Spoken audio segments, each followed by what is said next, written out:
It's a Chariho! When I say that, where do you look at it? He's in freaking green. Where? Oh,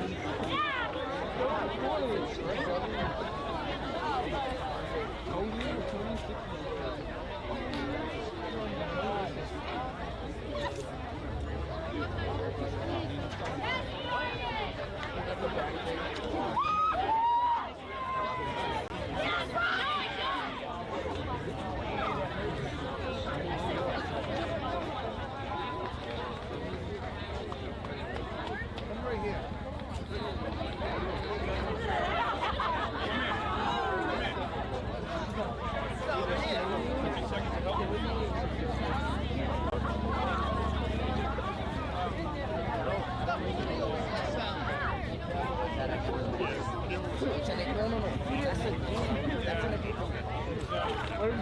Thank you.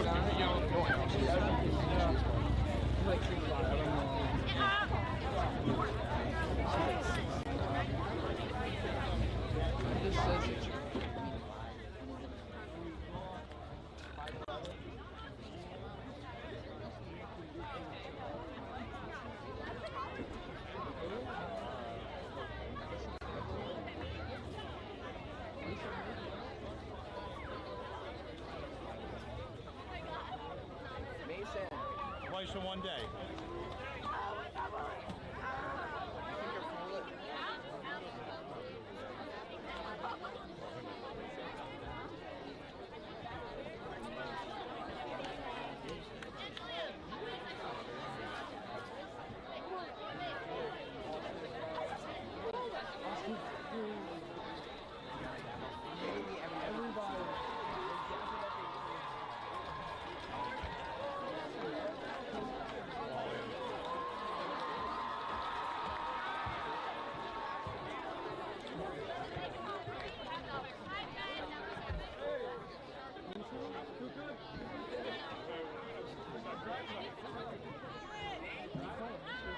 Guys, that is crazy.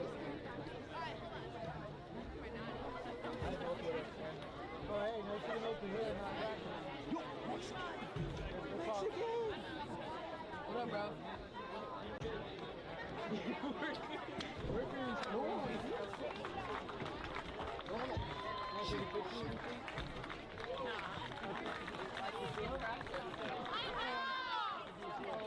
Yeah, that's crazy, bro. That's cool enough, bro. We got a ball together. I'm not sure. He's telling the truth.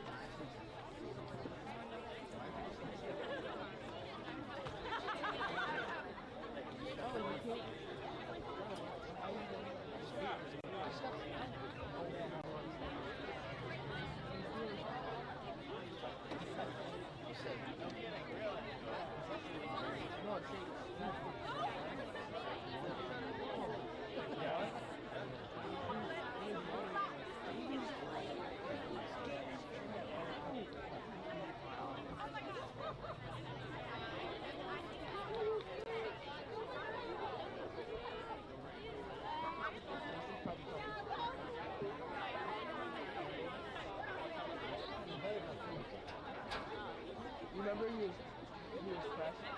Not fresh. What? On Gatorade?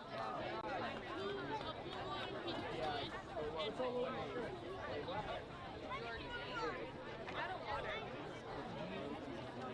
Yeah, you already showed me. Chariho has won the toss and is elected to defer. The Bulldogs will receive.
Ladies and gentlemen, will you please stand up at this time for the playing of our national anthem by two members of the Chariho Chorus.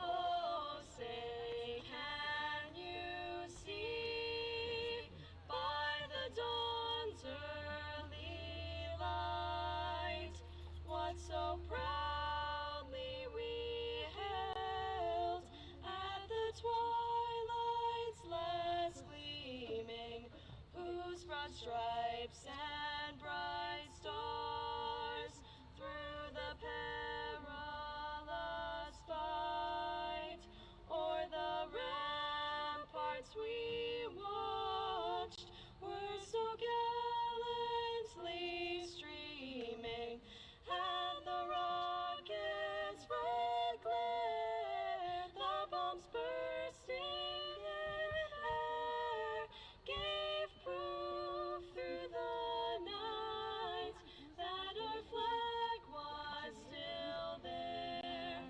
Oh, say does that star-spangled banner yet wave o'er the land of the free and the home of the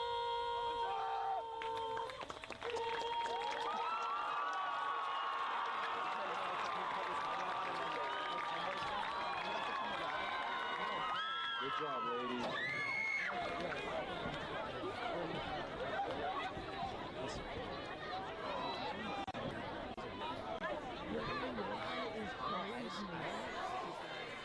Hello one, hello all, folks. The lights are on. It's Friday night. You know what that means, folks. Football is back. The 2022 football season about to kick off, literally just moments away. We are at Chariho High School, where the Chargers host crosstown rival Westerly Bulldogs, both looking to get their season off on the right note, folks. This is a non-league matchup. The Bulldogs in Division 2B, Chargers in 3, but don't let any of that fool you. This is a season opener. This is a rivalry. There is plenty to play for here today. Both teams trying to set the tone for their season. I am the voice, Greg Moreno, alongside producer, owner Shane Belanger. We have Lisa behind the lens, and we are one within the Bulldog fans here tonight, right in the stands with them, college game day style. The crowd is still filing in, a huge line waiting at the gate to get in. So people just getting ready, and we are about to kick things off here, folks. The Chargers won the toss, deferred to the second half, so the Bulldogs set to receive. There is the whistle, and we are getting ready to go, folks.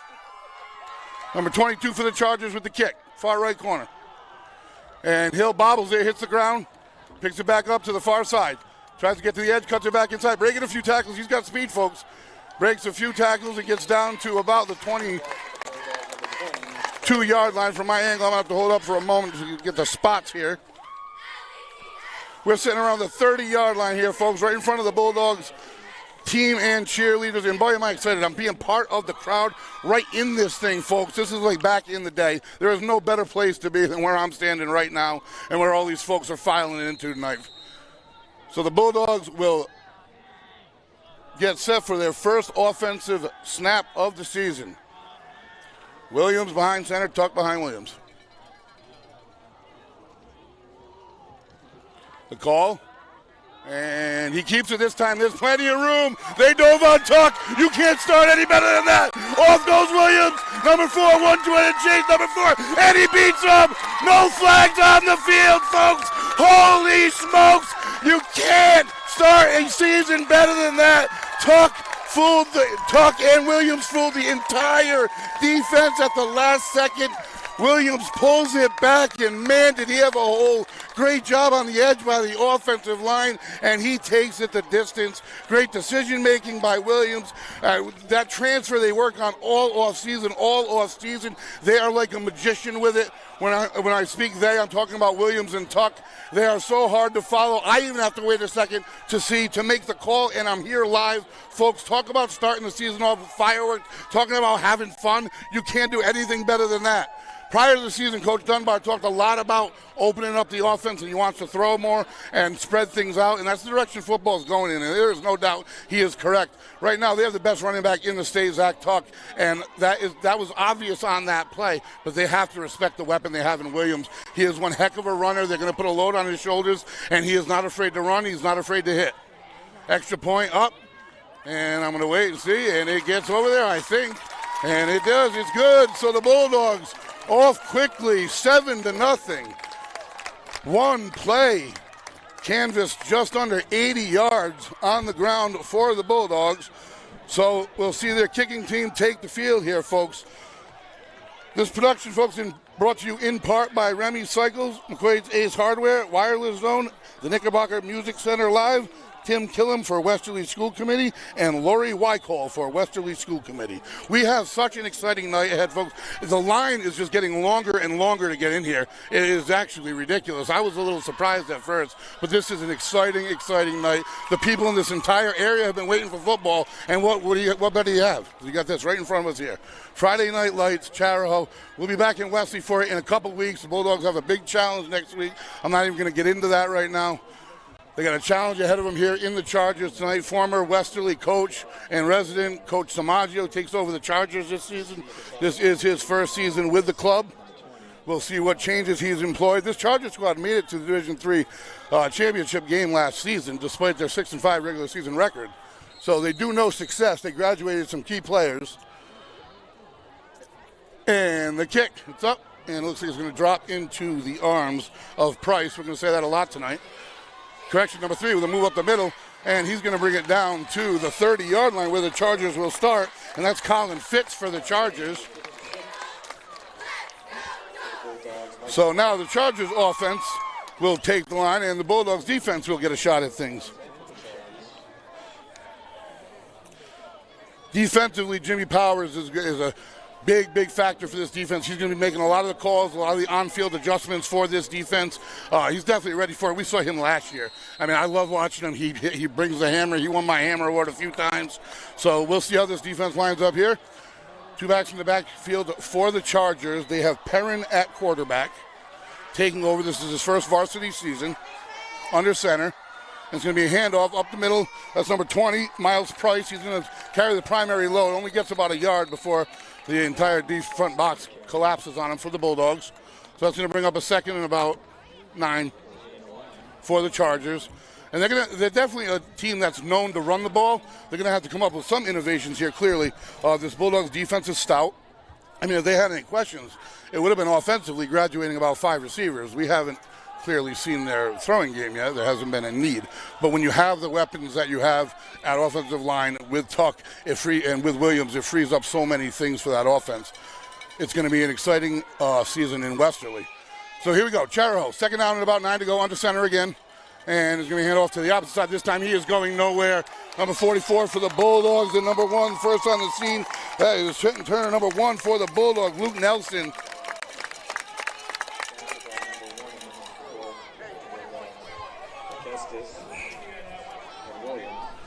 And that's going to bring up third and about 15 yards for the Chargers here. So a great start for this Wesley defensive front.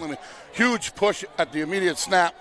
I've noticed that both cadences have been on one. I don't think the Bulldogs are going to key on that this early in the game, but their defensive line is quick off the ball at the moment.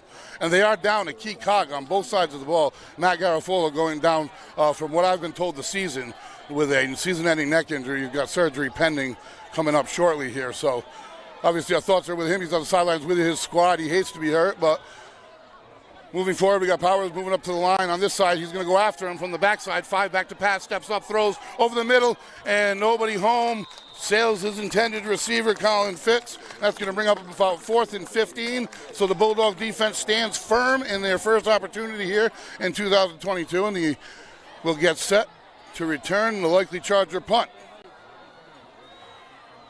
So there's a lot of talk in Rhode Island all about the realignment going on that occurred this season.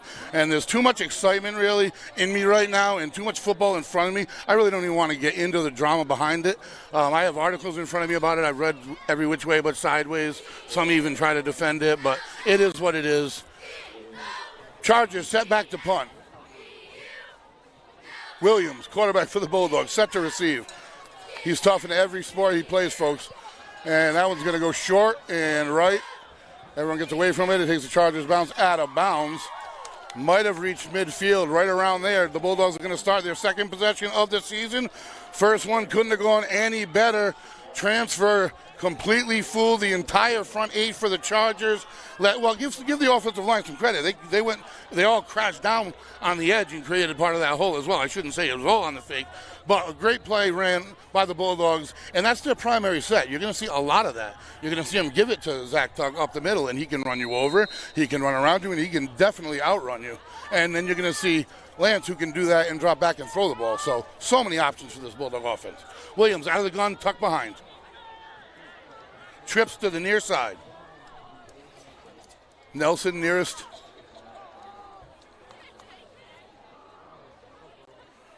Caden slaps his hands, and this time he's going to keep it again. He's got the near side. He's got the edge again. There's a lot of space, and a penalty flag comes down. It was a hold. There's about 3 flags. A tough run, and nonetheless, the Chargers are going to have to figure it out, but there was definitely a hole on the edge there. So that one's going to come back.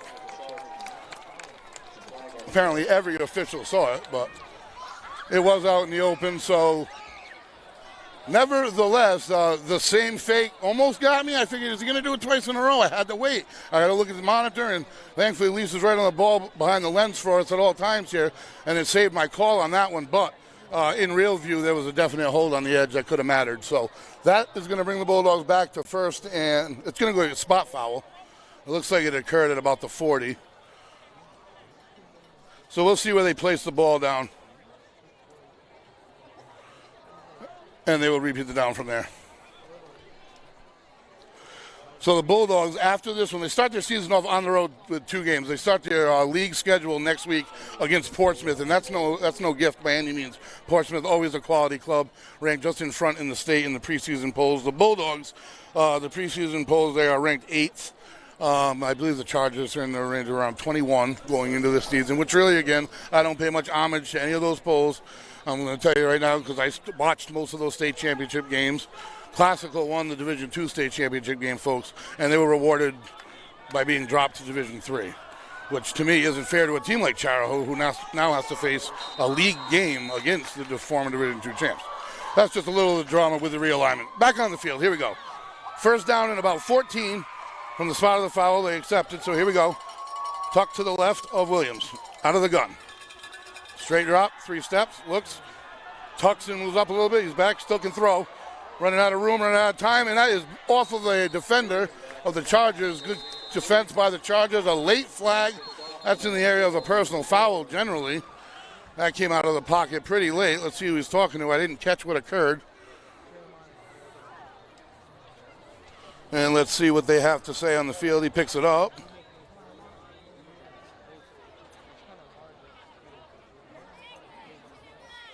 And it looks like it's going to back up the Bulldogs a little bit further, as that is the direction their huddle goes. That's not ideal.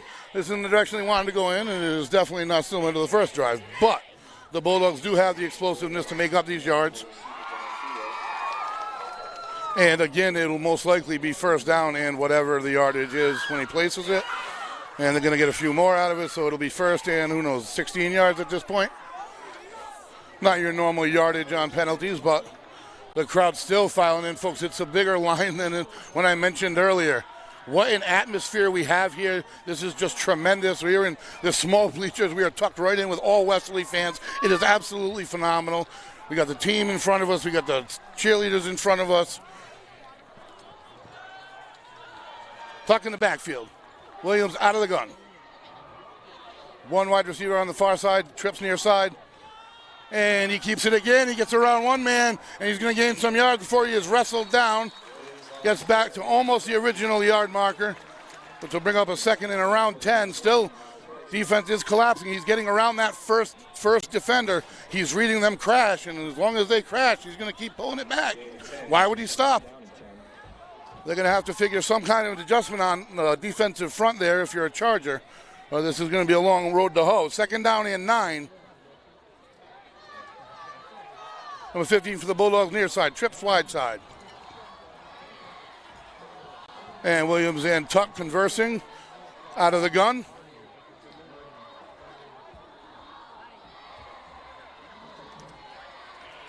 And here we go. One-step drop. He throws and hit a little bit early, it looked like, but no, just on time. Perfect timing. The ball falls incomplete. Intended for number 34 for the Bulldogs. That's going to bring up 3rd and long for the Dogs. 3rd and about 9 yards to go. So good timing on that play by the defense. And Coach Dunbar did say in the preseason that Luke Marley was their long threat last year. He was their home run man, and they are at the moment looking still for that guy that stretches out the defense. They're more short, slant, shorter routes, getting chunks of the field rather than the whole field at once. And then we see him break down the whole field in the first play of the game. So here we go, out of the gun, 3rd about 9, trips wide side. And we got a whistle. There were some late instructions coming from the sideline. And we're going to have a substitution, probably an equipment issue. And in goes number 1 for the Bulldogs. Rextis.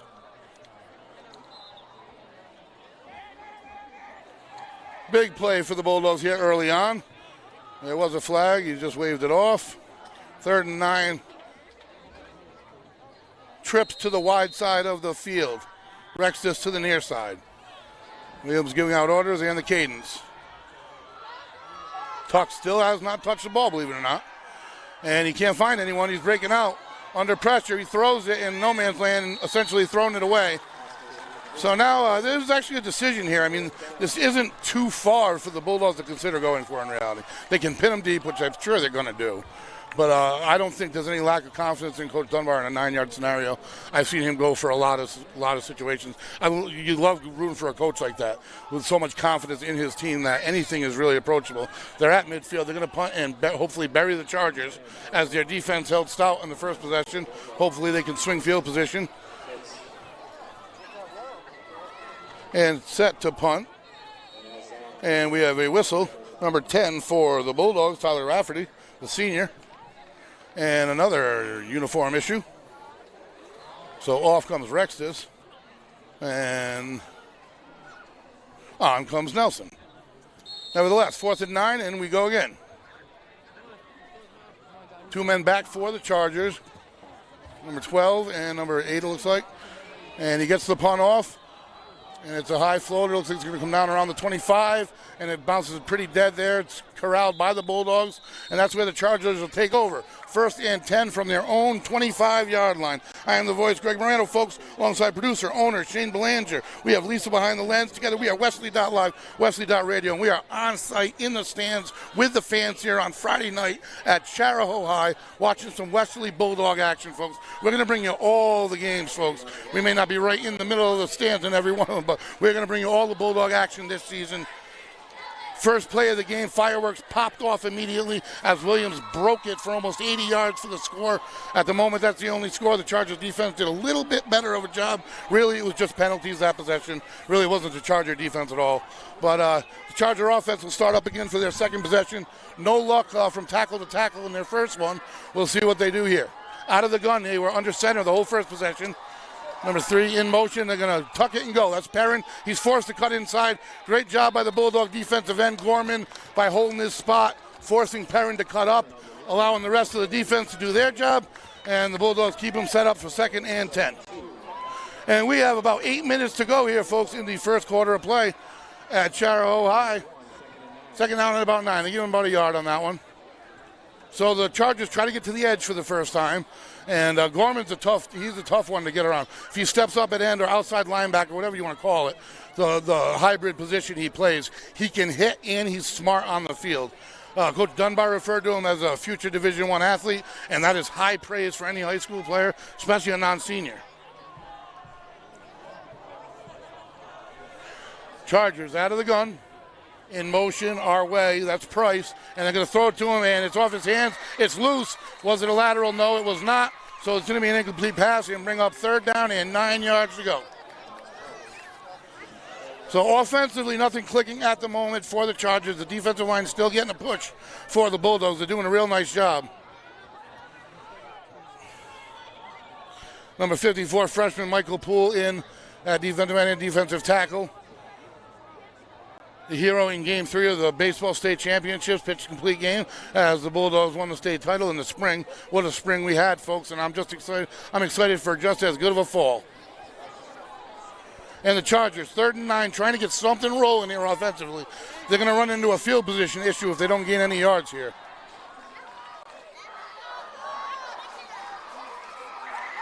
Bulldogs are showing, man. They're under pressure. And down he goes. Oh, he's still alive. And he's able to throw it.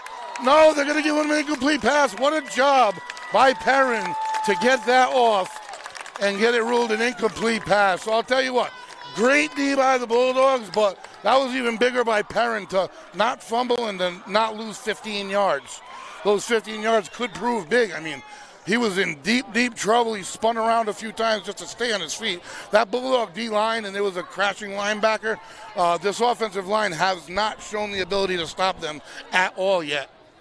So the Chargers set the punt for the second time in 2 attempts. And back again is our quarterback, DB, Lance Williams. And he can do it every which way on a Friday. He can throw, he can run, he can hit you, he can juke you, he can return punts. And he is going to take this one on the move. Nice hands up the middle. He's got some yards already coming to the near sideline. He's got 15. There's a flag in the backfield. Flag in the backfield. Flag way behind the play. 2 of them. They're going to get 2 Bulldogs. The first one leaves a Charger on the ground, and there was no need for the block anyway. It was behind the play. I don't know what the second flag was for, but it's irrelevant. That's going to bring them back inside their own 40-yard line, it looks like. That's going to bring them back a few. Spot foul. It looks like it's at midfield. So they're going to take a knee here, folks. As we never like to see a player down, and a block in the back can cause definite injuries. You never like to see that. You never like to see that call. And it's definitely accidental. When I say rivalries, this Tri-Town area, man, we have such a respect for each other, and it's a friendly rivalry.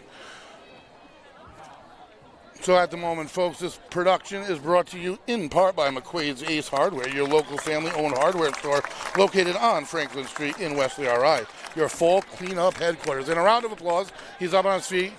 Doesn't even need to get any help on his way off the field, so that's good to see. We'll see number 56 back in action with just under 7 minutes to go here in the first quarter of play. The Bulldogs getting together around Coach Dunbar, getting some final instruction here while they can. As they will start.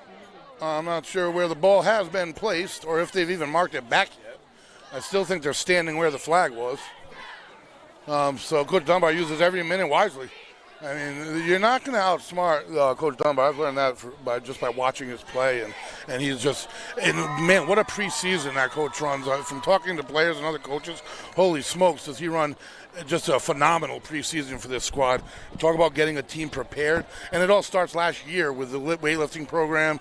Then it goes into aerobic activity, and then it goes into just everything involved. I don't want to say everything that they've done. I know that they went away to camp, and it was a military style camp. Everything that football needs to instill in you, the discipline, and they came back a wholer team, I was told. And they're talking to. And they talk about how much they like each other and how close-knit this squad is. Different things than we've heard in the past. So they're all great things to hear. We've heard that they went away one team and they came out another. And just all fantastic things. And we also heard that they scrimmaged some huge squad from the other side of Connecticut, and they won the game. And that doesn't shock me. This Bulldog team, the sky is the limit for them. And they will take over now. That one backed them way up. So let me see where the marker's at. It's going to be 1st and 10 at about, I don't know, the 25-ish. I'm at a bit of an angle here, so I'm going to have to change the down marker on the sideline from 4 to 1 and give the Bulldogs a fair crack at it. So slow starting in the first quarter here. Started out with fireworks. The Chargers offense yet to get settled. The Bulldogs get set here, 1st and 10. Tuck in the backfield. Trips wide side. One man to the near side. 1st and 10. Calling out his cadence, clap, snap. And they give it to Tuck this time. He is taken down from behind. So the Chargers are keen on Tuck. There is no doubt about that. That's the first time that they've, the transfers, they've held it on to him, given it to him. And if your whole defense is going to do that, that is fantastic. He's doing his job. He doesn't. If they're going to do that to him, he doesn't have to have 100 yards and 3 touchdowns. He's doing fantastic. So the Bulldogs will make their adjustments on that. The Chargers aren't going to be able to uphold the theory of 8-man attack, number 24. So let's see what happens here. 2nd down and about 12 for the Bulldogs, who come out. Similar formation. Gun in the gun, tucked behind him. One to the near side. One wide side, far side, I should say. tight end on the far side. Gets a snap. This one goes to Tuck again. To the left side off tackle. He's got room. He hits hard. Nice gain on the play. He hits that hole hard, folks, man. Even when you're doing your best as a defensive lineman, if you don't get him low, and I mean low, you're going to go 3 yards in the other direction after first contact at least. Nice gain on the play. So gets a chunk of it back now. 3rd and down and about 3 yards to go for the Bulldogs, who are in their own side of the field. Offense has played well here in the first quarter. One possession with a couple penalties that kind of squashed it. But besides that, as far as running of plays, they've done very well. 2 wide receivers to the near side. 1 on the far side. 2 backs in the backfield. It's going to be Hill and Tuck. Motion in this side, and he gives it to Tuck up the middle. I don't know if he got it with the surge. We'll have to see the spot here.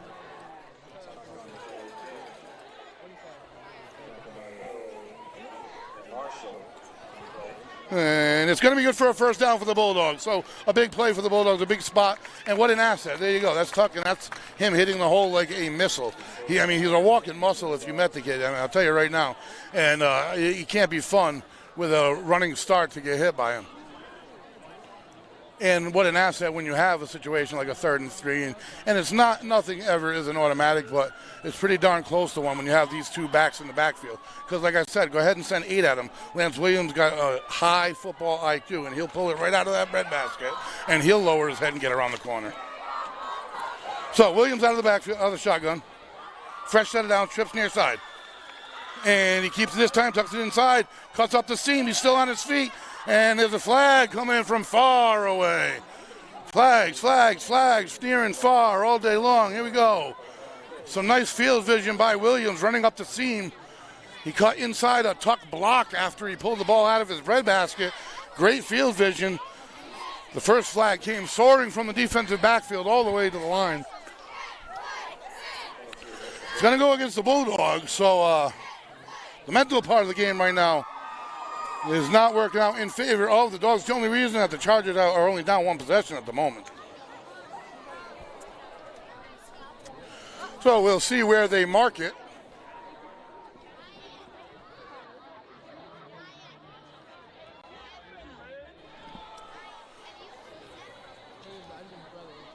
Powers running in from the sidelines, followed by Williams.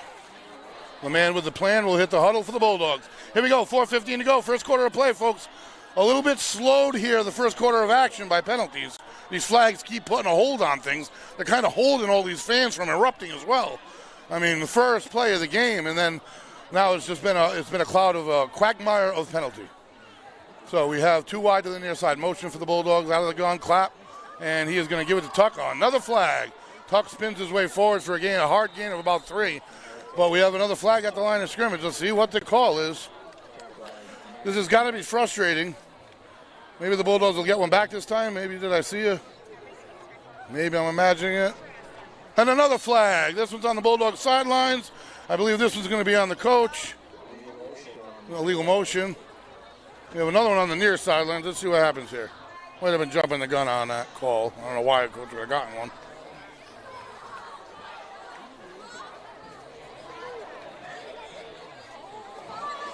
So we have an illegal motion call, and we have a flag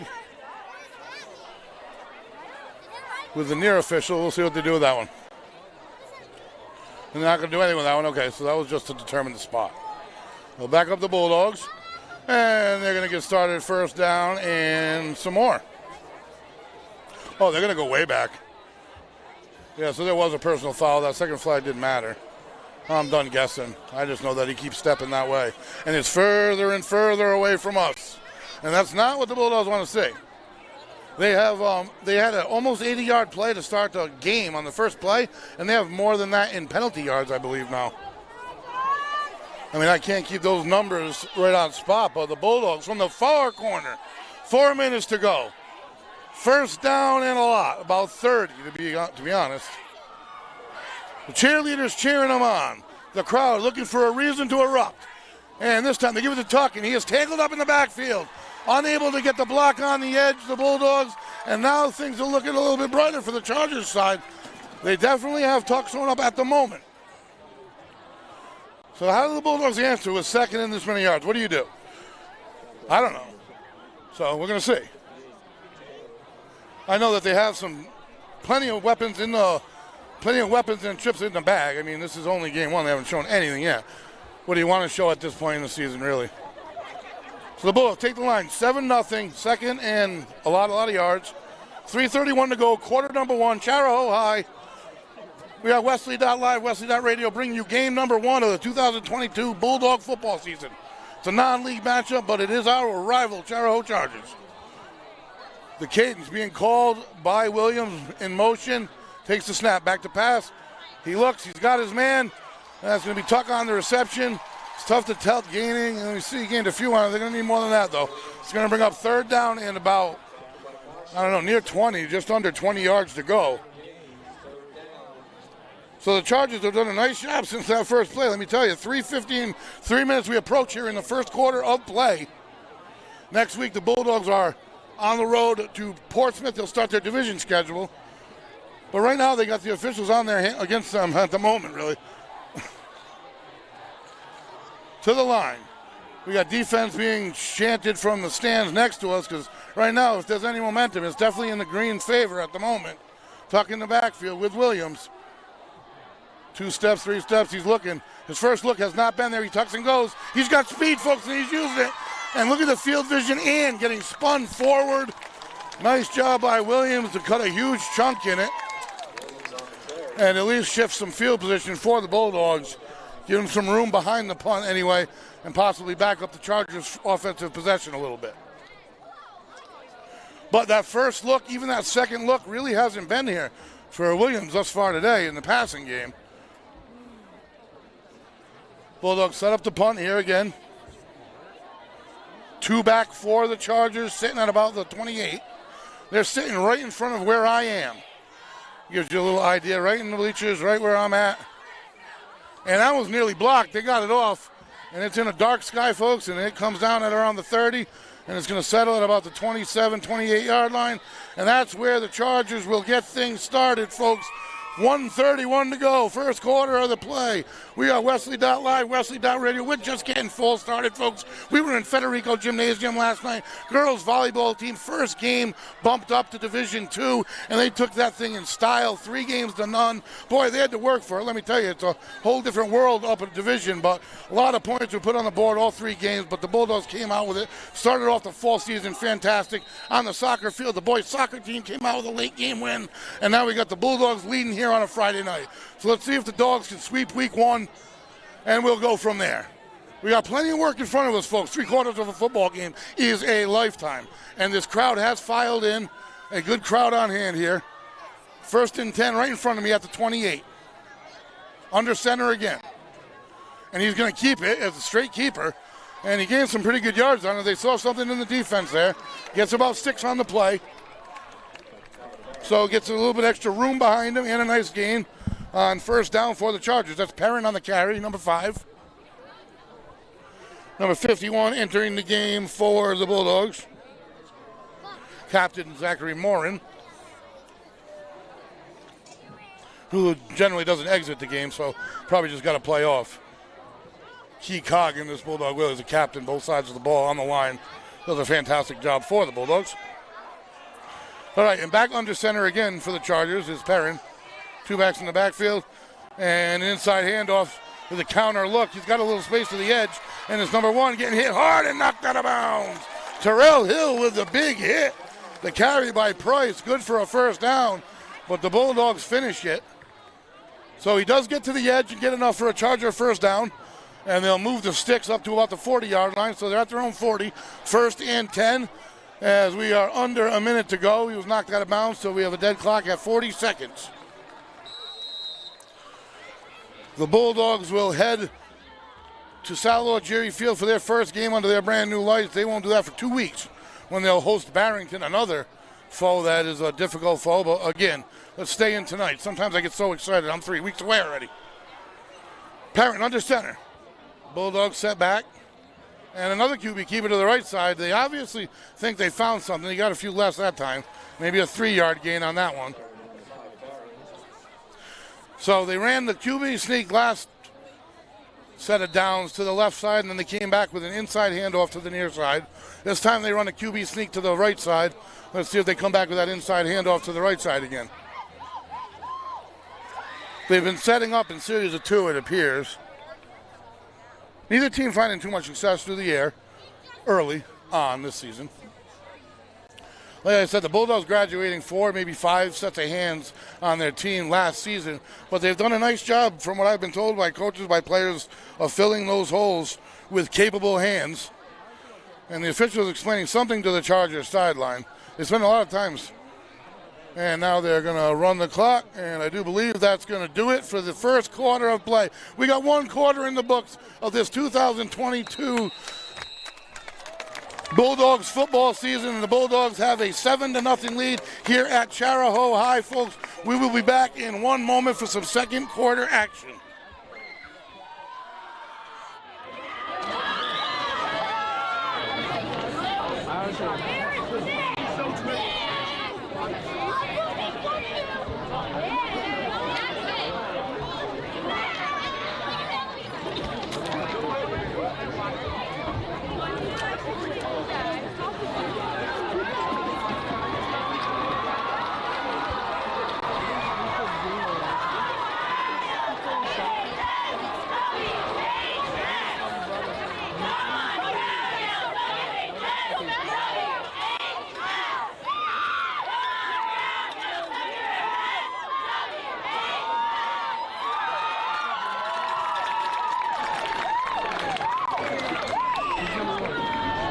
Chariho fans, stay tuned at halftime. We're going to have a trivia question of how well you know your faculty. We're going to have a question at halftime about a certain faculty member and the first student who knows the answer. Welcome back, folks, and here we go. They're at the line of scrimmage already. Chargers wasting no time getting this thing started. They go straight from the sidelines to the line of scrimmage. Bulldogs covering that inside gap, I see now. And back to pass goes the quarterback under pressure. Jump throws, a flag on the backside.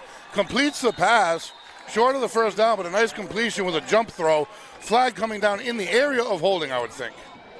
This time it's got to go against the Chargers, one would think. And it does. So that pass completion is going to go back. And now the green got a little taste of the holding magic that's going on tonight. The total number of flags, if it stays this way throughout the evening, is going to be quite heavy tonight. But, I mean, you say rusty, and it's early on in the season, but I'm not going to say that because the camp that Coach Dunbar and this coaching staff put this Bulldog team to, this team is not rusty. It is absolutely not rusty. They have played. They have been prepared. This coaching staff has absolutely prepared them. They have succumbed to some injuries, though. I will tell you that. They got a little bit of the injury bug. They're by no means whole at the moment. So they have plenty to look forward to. 11:52 to go. Chargers are going to get this thing started now. Second down and about 22 to go, maybe.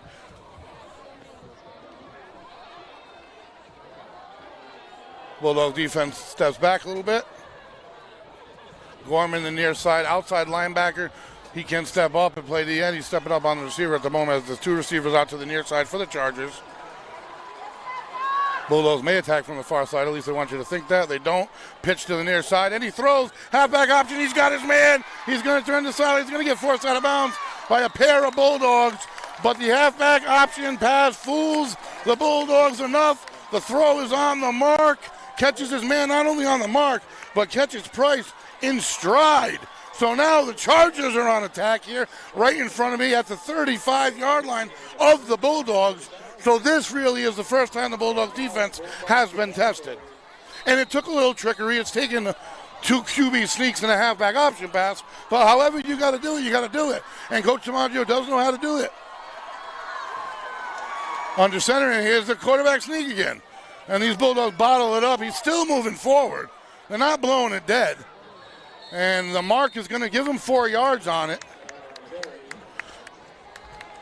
Now, when I talk about Coach Samaji, I talk about it with a huge heart. He was one of my coaches. I had the pleasure and honor of playing for him in the Coach Reed era, and it was just the opportunity of a lifetime. And he is a life coach as well as Coach Reed was in that time, as well as the coaches I'm sure are now. But my opportunities and my experiences in high school, I'll carry them with me forever, and we'll always be rooting for the Chargers, except for tonight, folks. And the Chargers come to the line here, 2nd down and about 6. Looking a little bit confused, but I think they're ready now. Looking to their sidelines, under center, 2 backs in the backfield. They're in the I formation. And the one in motion is going to be hand up to shoot. Price on it. Great job by the Bulldog defense. And the linebackers standing firm for the Bulldogs. Andre Adams, a beast at times on defense. 3rd down and 6, a big play. It's probably 4-down territory. If you're the Chargers, I think why not? And I know Coach Samaggio, he definitely doesn't fear it. He, for a long time, folks, he was known as the best scout in the state of Rhode Island, which made our lives as players that much easier. Because when you have that on your coaching staff, then you know that much more about your opponent. So the Chargers definitely have that going for them as well. And you've seen that a little bit with Tuck. You really have. You've seen the Bulldogs, honestly, you've seen them adjust, though, and have success adjusting. It's the darn yellow flags here tonight that's the issue. And the Chargers are on attack here, folks. If you're just tuning in, I am the voice, Greg Moreno, alongside producer-owner Shane Belanger. We got Lisa behind the lens. We are live at Chariho High. We are in the stands with the Bulldog fans here tonight. A nice crowd has filed in here for this local rivalry. What looked like it might open up early and not be a game. First play of the game, almost 80-yard run by Lance Williams. Bulldogs quarterback, 7-0. Just like that, the score stands 7-0. Well, it's not that much further into the game. We're only 10 seconds into the second quarter. I wish I had been keeping track of penalties, because if you combine them both here, there's been quite a few. And the Chargers are going to take the line. 3rd down and about 6 to go. In my opinion, it's probably 4-down territory. This is a stout Bulldog defense. Perrin out of the gun. 2 wide receivers to the far side, 2 to the near side. He's looking to the far side the whole way. Down the sidelines, pushes down the defender. He's going to get called for it. Incomplete anyway, but that was definitely offensive interference. He eyed that receiver the entire way. So a nice defense by the Bulldogs. A nice try by the Chariho receiver. And that's not going to work, though, anytime that you can't do that when you're a receiver. You can't do that when you're a defender. So that's going to bring up 4th down for the Chargers. As they come over and speak to Coach Dunbar. Actually, excuse me, they're going to take the penalty and back him up out of any kind of close range. And I agree 100% with that call. So the Bulldogs have a good shift on the line of scrimmage, it looks like. Several substitutions, ongoing substitutions. They have a good set of offensive and defensive linemen on this team. They had to replace some, don't get me wrong. But all the way back now, the Chargers go to the 45-yard line. To the Bulldogs 45, but that's a big hit. And now they'll face a 3rd down and about 20 and change to go here. Now on that play, I definitely keyed Perrin. Perrin was looking down that sideline the whole way. You got to think that the coaching staff of the Bulldogs, as well as even probably the players, realize that the safety anyway. If you're a safety, you got to be careful. You don't want to be looked off now, but that's something he can't afford to do at quarterback against this Bulldog defense all day, or these corners will definitely take advantage, as well as the safeties. They're aggressive, and they're fast. Coach Dunbar, he says his own words, he uses athletes that have sets of special skill sets, and I love the way he put it in that article. And it shows on the field. So Perrin out of the gun, trips wide side. 5-step drop, settles under pressure, throws a screen. And that's caught by Bryce. He gets to the far side of the field. He had his blockers in front of him, and he's going to beat almost the entire Bulldogs defense all the way down to the 5-yard line. No flags on that one, folks. 3rd down and long. They've been teaching you to watch draw and screen on that kind of play since the birth of the game, and the Bulldogs fall victim to the screen. And number 20, Miles Price, nonetheless. So quarterback their key running back, their star running back, and it works on 3rd and near 25 yards to the far side, and the Chargers are in business, folks. I'll tell you what, when I said I root for the Bulldogs, I root for a great game. It's really what I root for. I love the excitement of this game. I love the smell of the field. I love it all. I love it when everybody's loud, because I'll get louder.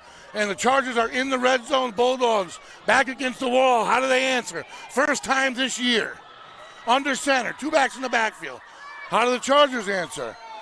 Handoff. Not going to get anywhere on that one. Bulldogs' entire defensive line, but led by Benjamin Gorman. Let me tell you, he is a force. When he steps up from that outside linebacker morph defensive end, he is a force. So the Bulldogs put a sudden halt at the moment to the march of the Chargers. 2nd and 15 to come for the Chargers.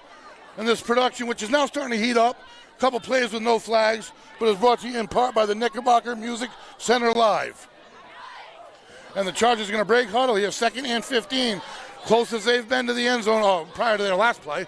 The Bulldogs put them back 5, so Perrin under center. Giving instructions to a slot man late. That's got to give you an inkling of what he's supposed to do. He's going to come down on Gorman. He just told him. Gorman's definitely smart enough, and he does, and it worked. How did that work? How that worked, I'll never know. He gets to the edge. He just went out and told him to go down on Gorman. How Gorman didn't see that, I don't know. They get to the edge, and that's going to be a nightmare in the film room. So did they get into the end zone is the question. No. Good enough for a 1st and goal for the Chargers, really close. The lineman actually came out and told the guy to come down and crack back. How he got away with it, I don't know, but he did. That is insanity. That wasn't called, but I mean it was pretty much drawn out by the player on the blueprint prior to the play. But let's see what they work out. It generally doesn't get switched. I'll tell you that, folks. 8.5 to go, 2nd quarter. Chargers on the move, 7-0. They're knocking on the door though after a questionable, to say the least, block on that propelled that play against Ben Gorman.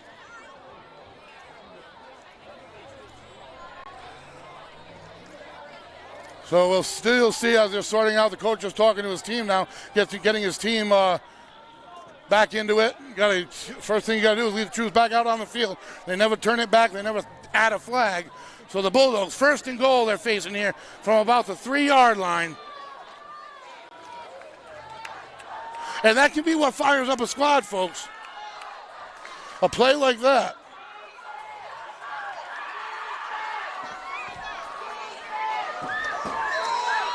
The whistle, I formation. Looking for a quick handoff to number 20, Price, more than likely, or a QB keeper. QB keeper, and he fights his way forward. I don't think he got enough. I don't have the angle. The ball's loose. What is the call? I want to see an official. The crowds are telling me I want to see an official. I need to see an official, and I don't, folks. They're marking it down on the field again. Bulldogs come out with the ball, the pigskin in hand, and the Chargers will get another life. So that's 2 in a row that could go, unfortunately, not in the Bulldogs' favor. First one giving them a 1st and goal, and the next one retaining possession. 2nd and goal now at about the 1-yard line. It's going to be either Perrin or Price is what you can do in the middle, really. Bulldogs get plenty of push. It's tough when you're pushing 13, 14 guys, though. Defense the chant from the stands. Another QB sneak, and he got a little bit of wiggling room. And it looks like he snuck through, and he did. Touchdown, Chargers. And that is going to be the quarterback, Connor Perrin, number 5. And they look to even things up with the extra point. So this little small-town rivalry's got a battle in store for us here tonight, folks. If you got to go to the refrigerator to grab a drink, do it quick, because I figure we got some explosives tonight. You're not going to want to miss much. The crowd continues to file in. As we're 7.5 left in the second quarter of what has been a lengthy first half, penalty driven. Now an all-important extra point. The hold, the kick, and did it go? It was a saucer. It did. We are tied up. 7-7 here, folks, in the second quarter from Chariho High. We are tied in this small-town rivalry game. I don't call it small-town. I call it big-time. And you can ask any of the crowd of people we have wrapping around the field here tonight. This production, folks, is brought to you in part by Wireless Zone, your Verizon authorized retailer located in Dunn's Corners, next to Duncan. Cell phone sales, service, and repair. Remy's Cycles, bicycle sales and service in downtown Westerly, 53 Railroad Avenue. Lori Whitecall for Westerly School Committee. And the Bulldogs return team will take the field. You would have, for the second time this game, the opening kick, which turned into a one-play touchdown by Williams, and I haven't yet to find pay dirt again. But I came here for some excitement, and they are providing down there. Maybe I expected a little bit something different. I don't know. You can't really come into game one expecting anything, especially when two teams like this come together. Chargers set the kick. They got the whistle. And the kick. Going to be brought in by Hill, number 20. To the middle of the field. He's going to try to get to the far side. And he cuts up a little bit. He runs over him and Loza showed a nice job. They're going to have it at about the 36-yard line. Terrell Hill on the return. He's got some really sneaky speed, folks. He can get through some tight areas and burst, and you'll see that this season. Also putting a lot of time in that cornerback for the Bulldogs. So the Bulldogs offense to take the field here.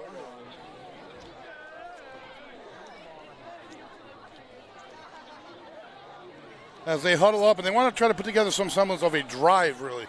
It's been the home run, and then everything else has been quashed with penalties. They really have. Out of the gun, tucked straight back. Two wide receivers to the near side. Makes his call. And he gives it to Tuck. Gets around the edge this time, cuts it back. Now he's working his way outside. Thrown to the ground. This is a physical Charger defense. They're doing a nice job finishing plays off. That was a nice gain for the Bulldogs on first down. A gain of about 6 yards on the play by Tuck. But what I thought was a smaller team as far as physical stature, they're doing a nice job of laying down the hits here. And the clock is now ticking here. Just over 7. Plays run in for the Bulldogs. The Chargers go from here, and they hit the road to Tolman next week. All focus right here, right now. 2 to the near side, 1 far. Tuck deep in the backfield. And he hands off Tuck straight up the middle, and look at the push of that offensive line. Great job by the Bulldogs. Push their way, get the first down and more, about 5 beyond the first down marker. Tuck just buries his head behind him and goes forward there. That was a great job by that offensive line for the Bulldogs. And Tuck with the capability of even seeing outside of those. He can bury his way behind, and he has the move to wiggle his way out and then burst. He is a 5-tool runner. There is no doubt about that. And the attention he is gathering here tonight should be allowing the Bulldogs to exploit other areas. Unfortunately, thus far, it's been the Flags, but they seem to be calming that storm here. Trips to the near side. Motion. Snap, he's going to give it off to Tuck. Cuts it inside, not much room. Going to be about 2 yards on the play. Gang tackle by the Chargers. Dive in late and finally get the flag. We were waiting for somebody to throw it. It was almost like that official was waiting for somebody to throw it. But he did throw it in as a Charger came flying in late. And the Bulldogs will be the beneficiary of a 15-yarder. I do believe. I should never guess like that. I never had good luck doing that. Let me make sure before he waves it off or anything, other nonsense.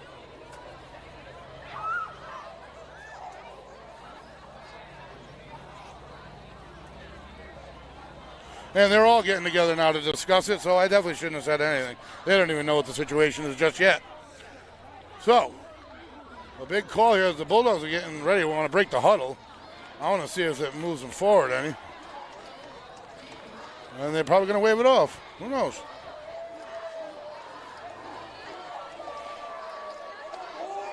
It is going to go against the Chargers. Yes, it is. And that's going to move the Bulldogs forward. So the Bulldogs are ready. The minute they spot that ball, they're going to be ready to roll. So this one goes in favor of the Bulldogs. And now the undersized Charger squad can't afford the flags. Not that this Westerly team can, but in reality they can overcome them and take this ball game. I do not think the same for this Charger team. They're just a little bit undermanned. They can't be giving the Bulldogs chunks of yardage because the tuck factor, the Williams factor in the backfield, the line. And the Bulldogs are going to make their move starting off at about the 40-yard line, it looks like, 35-yard line. Again, tough angle here.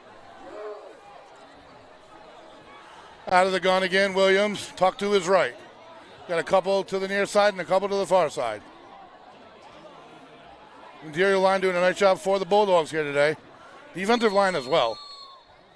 I mean, the Chargers' score was questionable at the very least. And Snappy's going to keep it 2 steps. He's ready to throw. Pump fake and lets it go. He's got his man, and he's going to haul it in the corner. He hang on to it. I'm waiting for the call. I want to see the official. Show me an official. Yes, he's marking it down, right? What a play by the Bulldogs. They're still looking back. And he is marked down. What a play. Pass and catch from Williams to Gorman. Can't ask for anything better than that. I'm almost hesitant because so many flags have dropped. I'm waiting for the other shoe to drop. But that is a beautiful pass and catch by the Bulldogs from Williams, who put it up beautifully over the cornerbacks' heads. Give the Bulldogs first and goal. Sorry for the delay on the call and the delay on the confidence behind it, but there's been so many darn flags pulling things back. I don't want to get overly excited. But a beautiful play by the Bulldogs, and let's see if they can strike here. In the backfield, Tuck behind Williams. Either one of them very capable. And Tuck cuts it up inside, and he's going to wedge his way forward and dive. Is he in? He's going to be marked down short. Nice little hole there between the guard and center by the Bulldogs. It's going to be 2nd and goal for the Bulldogs, who look to take the lead again. And this has been a very good job. Bulldogs were aided by that personal foul call. Those are killers.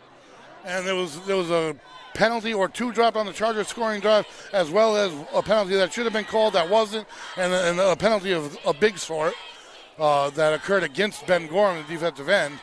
And then the possession question inside the 1. But that's football. Such is life. And the Bulldogs will be bigger and better for it, having faced it here on the road in week 1. That's why you play rivals. That's why you play non-leaguers. From close. Tuck's got it. And he steps his way into the end zone, scoring his first touchdown of the season. And the Bulldogs are excited. They have the lead back. 4.5 to go here in the 2nd quarter of play.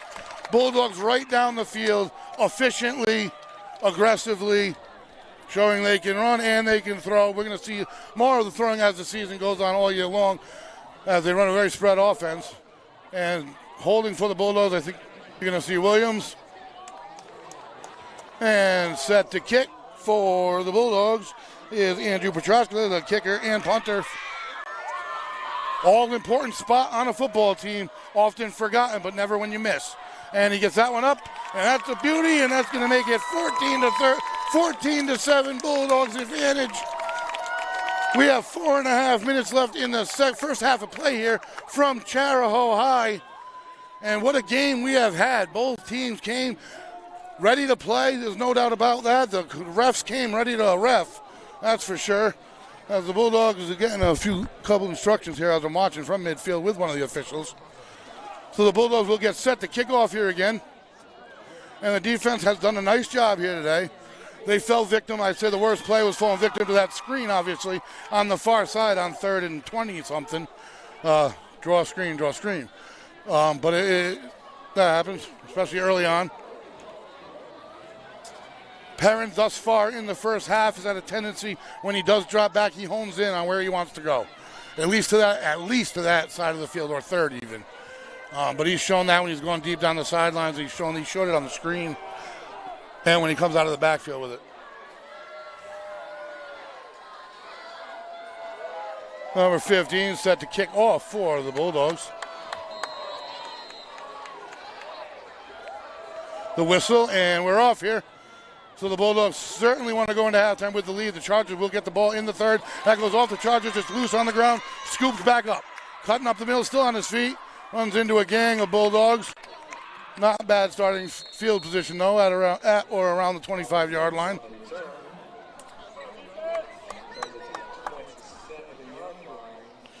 So as I said, to go into this season, the Bulldogs' preseason rank is 8 in Rhode Island. The Chargers ranked in at number 21. And those rankings mean absolutely nothing. They do at the end of the season, but I don't think they really mean much then either. After what has occurred this year with the realignments and the sort. So the Bulldogs are playing in Division II, which has added many teams.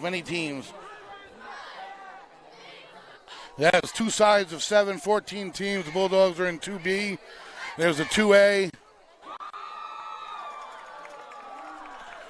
And the snap by Perrin. He's going to hand it off to the right side. Looking for the outside. There's a hold on the edge. No call. And he's going to get to the edge. Finally, the flag comes out. And they force him out of bounds. A couple holds later, they got him for one. And this game is just chock full of penalties. But, I mean, if you're the officials, you got to throw it. I'm kind of complaining about the penalties, but at the same time, they're committing them. You got to throw the flags. I mean, they actually let one go before they caught that one. Again, I want to see the call. I'm not one to make calls. Well, maybe I am. I don't know.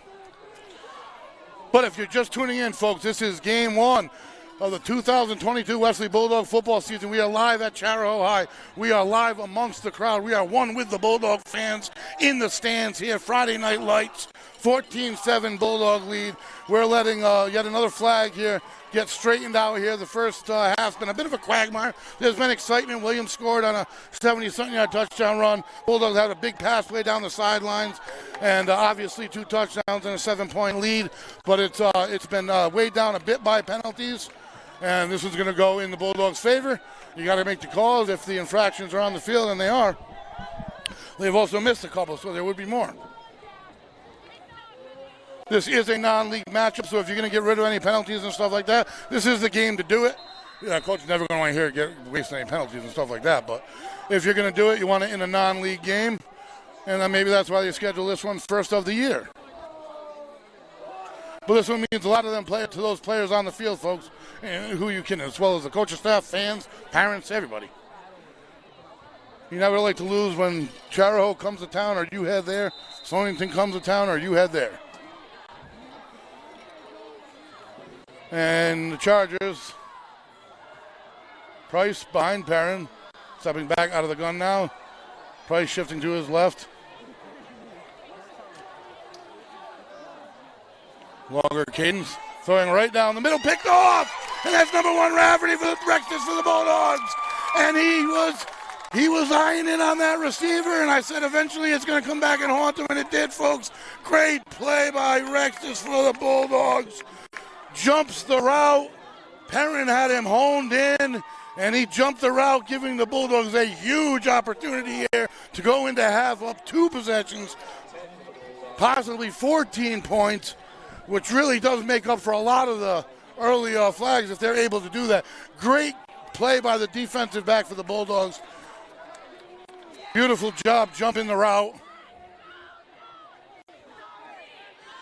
And Williams to the huddle for the Bulldogs. So we're going to start out. It looks like they're just inside the 20. So just inside the red zone. 2 backs in the backfield. Hill and Tuck. Williams out of the gun. 2 to the wide side. And he keeps it. Cuts back, shakes 2 tackles, and then heads back to the far side. Spinning off, guy still on his feet. Final tally after some hard yards and some nice moves by Williams. Not sure where the spot's going to be. I think he got about 6 yards maybe. Gain of 5 on the play. So 3.5 and running here. Bulldogs in prime territory to pounce before the half. Erase a few of those early flags and go into halftime with a 2-score lead maybe. As I said, the Chargers get it coming out of the half. And that's when the chess match begins. That's when the adjustments come in. Who makes what adjustments? Who doesn't make any? Who rides it out and sees what happens in game one? And this one he gives to Tuck up the shoot. He's got room, he's got speed, he's got momentum, and he's finally ripped, slung down by the Charger defense, but not before a first and goal situation that the Bulldogs have set up for themselves as we are under 3 minutes to go here in the first half of play.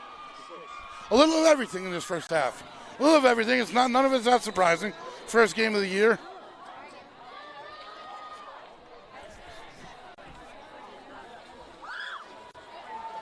And in the huddle goes Williams. Bulldog defense having a good first half as the offense looks to create some space right here. Hill deep in the back, Tuck, correction, deep in the backfield. Williams. And he gives it to the Tuck, up to shoot.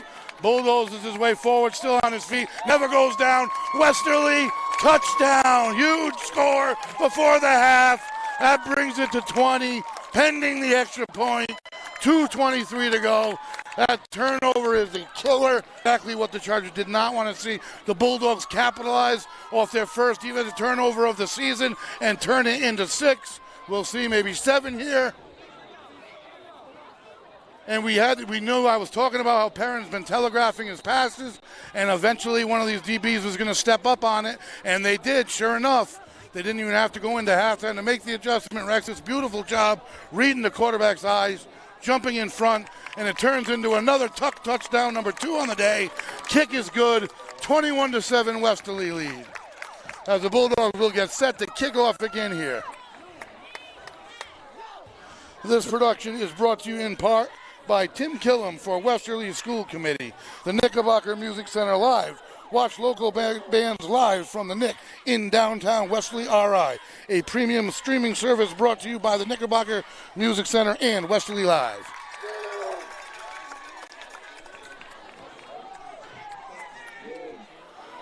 What a night we have for football. The weather is absolutely perfect, tremendous. Looks like almost a full moon out here tonight. And the Bulldogs getting set to kick off. Now they don't want to give up anything late here to the Chargers, because an in and out is the worst thing you can get, and that's when you score going in and score coming out. And giving up one of those is not only obviously a huge swing, a 14-point swing, but it's the absolute momentum killer for a team. I've been on both ends of them, so the Bulldogs don't want to do that. They just want to put an end to this drive before it even gets started, as they'll kick deep here with just over 2 minutes to go in the half. As the crowd's 2 or 3 deep on the wraps around the field here now.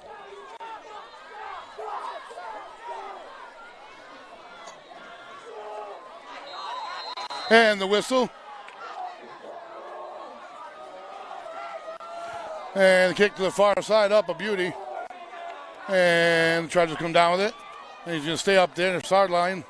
And down quickly he goes. So they're going to be inside their own 20 to get started with about 2 minutes to go in the second quarter.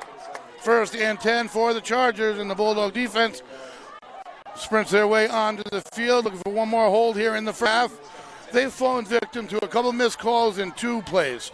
The halfback option pass was obviously successful for the trickery, was successful for the Chargers. What are you going to do? Game 1, you're really not sitting back planning on that, and the screen to the far side.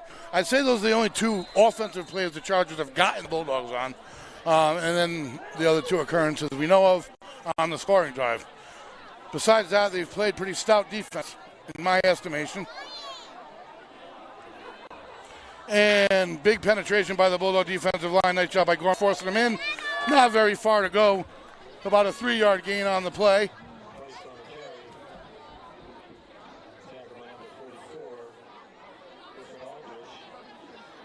Aldridge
Out come the Chargers in a little bit of a spread formation. Looks like trips to the far side.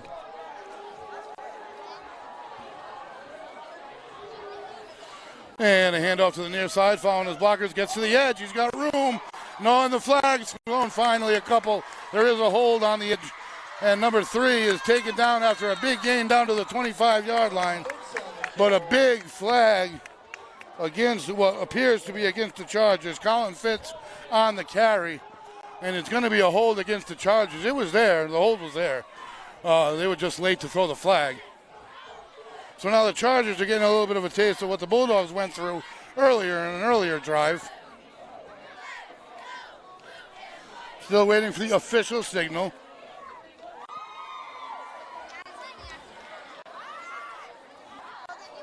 And the Chargers are unhappy as they have just been advised of the problem. And that they're going to be heading in the other direction. That was a big chunk of yardage. That is exactly what they would have needed as an offense. And now you got to wonder if they're just going to settle it in and maybe run a couple of plays rather than take the chance at something tragic like a turnover for a touchdown, anything, a fumble, any kind of turnover for the Bulldogs, and give them an opportunity.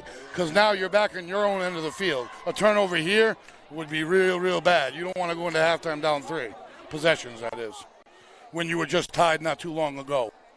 So a big call here for this Charger team, believe it or not. You wouldn't think 3rd and 4 from your own is, but it is here. As they discuss in the huddle,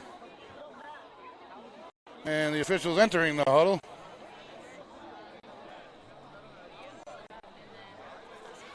And I think we'll get a whistle now. We do. All right, so we're going to get this play. We have exactly a minute left, and now there's more whistles. This is a non-league game for the officials, too, apparently. What is happening at the middle of the field? Do we have a timeout? No, we're going to run the clock now. We're under a minute and rolling.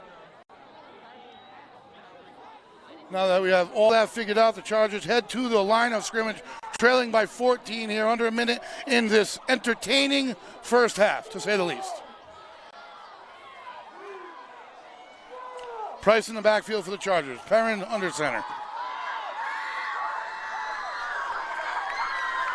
And hands it off, and he is swarmed by the Bulldog defense.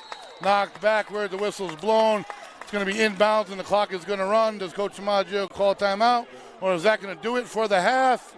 I do believe they're going to lift the cap, and that is going to be the end. Well, let's see. Let me make sure of this, folks. We're at 10. They don't look like they're rushing to the line of scrimmage. And that's going to do it, folks. So after one half of play here from Chariho High, folks, the Westerly Bulldogs 21, the Chariho Chargers 7. Entertaining first half. We've seen a little bit of a lot of stuff here, folks. A little bit of rust, a lot of flags, a little great offense, a lot of all right offense, and a little bit of good defense. But I'm going to take halftime here and take a little bit of break myself, and we'll be back with you just in a little bit.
Good, right? All right, Chariho fans, are you ready for tonight's Do You Know Your Faculty Member? So, some of you may or may not know we have a new athletic director, Mr. Calhoun. So if you have a chance to say hello to him in A9 during the school day. What you may not know is Mr. Shields, our former athletic director, is now the dean. So the question of do you know your faculty member is, what sport did Mr. Shields both play and coach at Chariho High School? Person who can tell me the answer, I'll be down at the bottom of the stairs near the concession. We'll get a free food from the concession stand.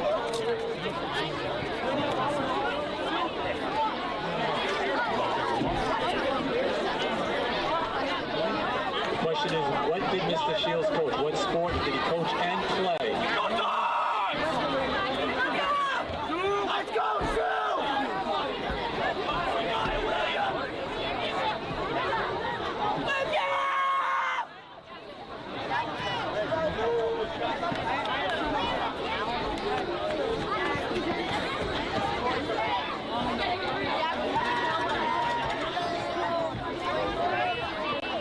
Happy trail!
We are back, folks, for the second half of action. The teams are taking the field. First half was full of a little bit of a lot of stuff, and that's good to see. If you're a coach on both sides of the field, you want to get it all out early. There was good things on offense, there were good things on defense, there were penalties, there was a turnover. All turned out to a 21-7 Bulldog lead. 2 quarters ago, the Chargers will receive. They won the opening toss and deferred. So let's see what they do with their opening drive.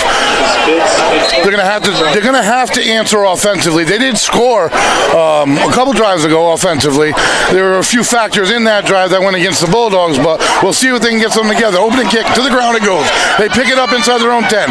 They're cut it up. They're about the 12, 13, and he's driving his way forward to about the 15-yard line, 20-yard line. Did a pretty good job with not a lot to go with there for the Chargers, and their starting point's going to be at around the 23-yard line, 1st and 10 on their own side of the field. So it is great to be back under the lights on a Friday night football, folks. I am the voice, Greg Moreno, alongside producer owner Shane Belanger. We have Lisa behind the lens. We are Westerly.live, Westerly.radio. We're bringing you all the football action this year, folks, home and away. Today we just so happen to be right in the stands with the fans, folks. The emotion, it's crazy. I love it. There's no better environment. And the Chargers are going to take the line of scrimmage for the first play of the half here, trailing by 14. This is a 2B3 crossover matchup. Rivalry game, though. Price has it. He's taken down in the back. Oh, he's wrapped up in the backfield. He reverses his field. He's still on his feet. And he breaks another one. And he's going to try to get to the edge on this side.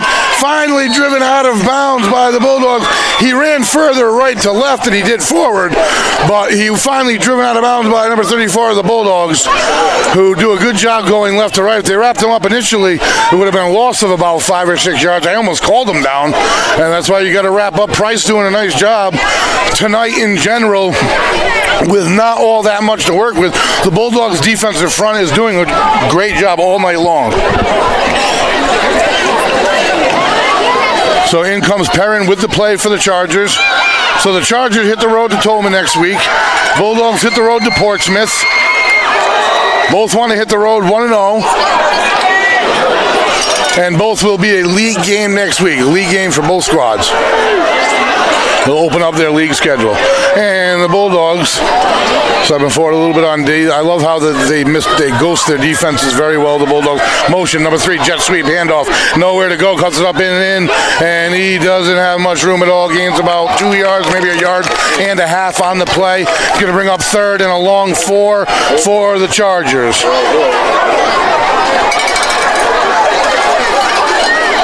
So let's see if the Bulldogs can stand tall here, stand firm. They'll have a good handle on field position on their first possession, as long as they get to a penalty-free 4th down. The Bulldogs have slowed down in the flags going against them at the moment, in the latter portion of the second quarter, and it kind of flipped over, and they were coming in versus the Chargers.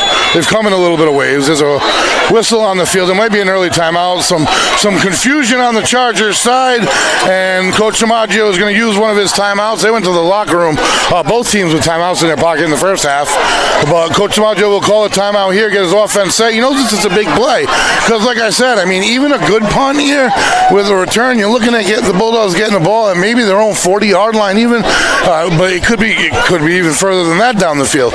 So a first down here is huge, even if you don't follow it up with another. Just field position-wise, you want to be towards the middle if you're forced to punt.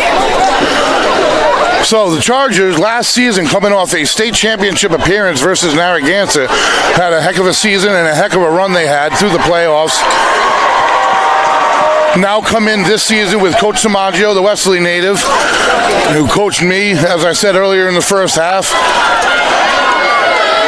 I definitely have a personal love for Coach DiMaggio and all the coaches that I had in my time, and I will wish the Chargers luck for the remainder of their schedule and his tenure here at Chariho. There's a lot of doubt. Like I said, there are tri-town rivals, but at the same time. So they take the line of scrimmage here, 3rd and a long 4. Big play for the early portion of the second half of this ball game. Perrin giving instructions, still a little confusion, and a lot of confusion for coming out of a timeout. 2 men in the backfield. There's motion shifts, but I don't think they're tricking the defense by any means. They haven't moved any defenders. Bulldogs showing blitz, and they're coming. One backs off, and they get a rush. There's a flag. What is the flag? They blew it dead. It's going to be against offense against the Chargers. False start, and that's going to put it back 5 more yards. They're coming out of a timeout. That's not ideal for your offense. There was, I don't know if they were motion shifts or if they were confusion coming out of the timeout, but there were 2 of them. It didn't shake the Bulldogs defense at all. They didn't change their position whatsoever. They showed a strong blitz, dropped back with 1, sent 1, huge pressure on Perrin, play blown dead as the Chargers jumped anyway, and now they're backed up to 3rd and 9, which makes that field position thing even more trouble for them. Because you can find yourself in some trouble if you let this Bulldog team start rolling with confidence. They're a hard-hitting, fast football team. And Coach Dunbar said it in the preseason, they're going to be a high-flying team, folks. So strap in. It's going to be an exciting season, and I can't wait to bring it to you. Throw over the middle. He's got his man, number 3. That's enough for first down yardage. And he's still breaking tackles, dancing his way, swinging his way. To midfield he goes. And a frustrated Bulldog down. He's not injured. I'm making sure he might be. He's going to hop off the field. There's a Bulldog hopping off the field. And another player down, I think, on the far side. And a nice play. Got to give credit where credit is due. Fits on the reception from Perrin for the Chargers, 3rd and 9. And they gain more than that, much more than that, getting to nearly midfield. We have a hobbled Bulldog getting help off the field. I can't catch his number. The first digit, we got 52.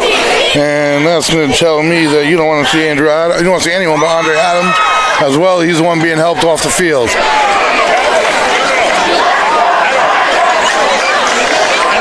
So that's got to be frustrating from the Bulldogs sideline.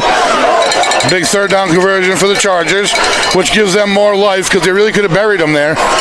And completion and even a decent or a fair catch on a punt would have given them the ball around where they are now.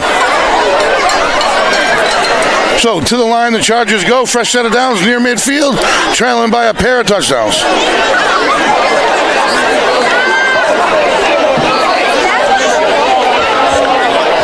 Under center, handoff. Price has it wrapped up by everybody in the backfield.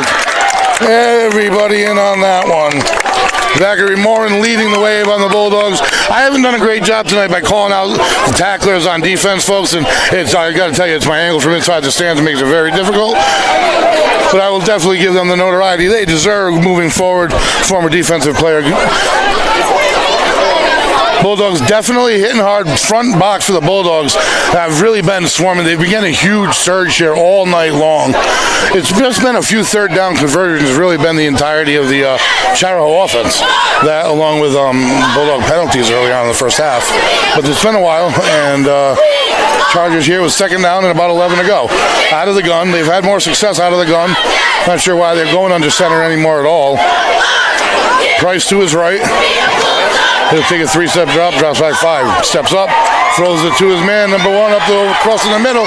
He's got him. He's going to get to the edge, and he is knocked down with a shoulder tackle. That's Caleb Maggs for the Chargers. Big connection.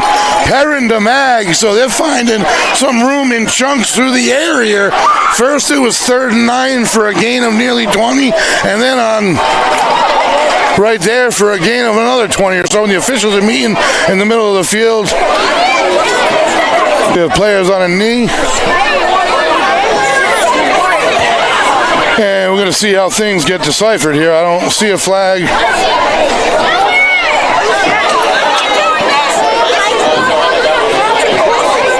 Player down in front of the Bulldogs bench. Out of my line of vision.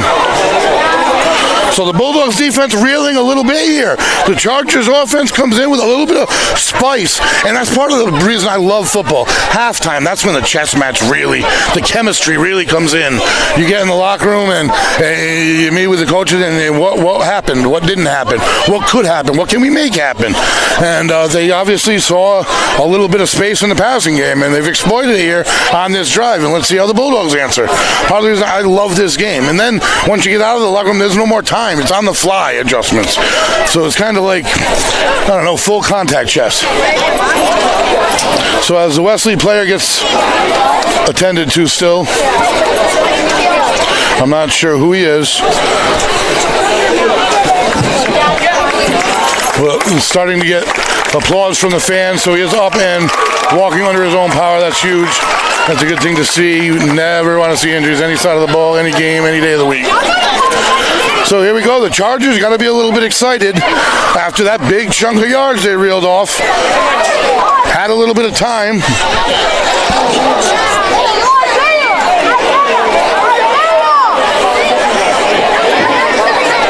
And the ball is set to yet to be spotted. I don't know why it's even off. There may have been a flag on that play that I missed. I don't know. 1st and 10, and they're backing up the Chargers. So there was a flag against the Chargers. They were backed up on a spot foul, I'm going to say, folks, and that's the spot of where the ball is going to reside. So that was a break for the Bulldogs. Backs up the Chargers quite a bit. Out of the gun. Price to his right. 2 wide receivers wide side. Throws far to the right side. Overthrows his man. Had him for a minute. Gorman out there in the area late. No real room to land it in there, though. Gorman's so tall and reaches so far that ball had to be thrown where it was. Any lower, he would have gotten his hands on it. So well defended by the Bulldogs. And the Chargers they throw again, 3rd time in a row. So 2nd down and 10 for the Chargers. I mean, let's face it, folks, they haven't had a great deal of success on just the straight run game, handoffs. They really haven't. They've had a little bit of success with the screen. They've had a little bit of success coming out of the back, the halfback option. They've had success throwing. Straight up running the ball, they really have not.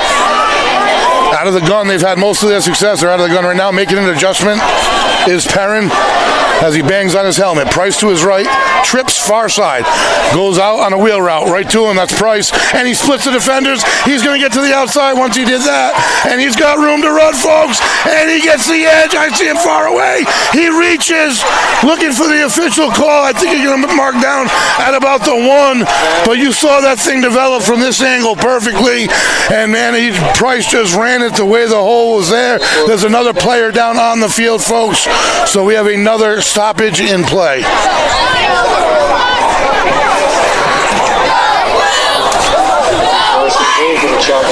A bunch of times as soon as he went in motion. He's only done that twice tonight, and they've thrown it to him both times. As soon as he gets it, he turns it right upfield and essentially splits the corner and the linebacker for the Bulldogs, and that leaves open space, and that's what you saw happen. Back to the line of scrimmage. We're live here, folks. Far side of the field, back under center. Bangs on his helmet again. Price straight behind him. Looking to cut this lead in half. And the push forward, do they get the signal? We're waiting, they do, and that is going to be a Charger touchdown. And that is exactly how they wanted to open up the second half, folks. A methodical drive down the field. Did it in several different ways, got in the end zone, 21-13, pending the extra point. And in a game like this, folks, these extra points are vital. At the moment, they're down 8. Which, as we know, is a touchdown and a 2-point conversion. So it is technically 1 possession regardless of the kick. The snap puts it down. We have a flag. Probably going to be against the defense, one would imagine. But they did blow it dead.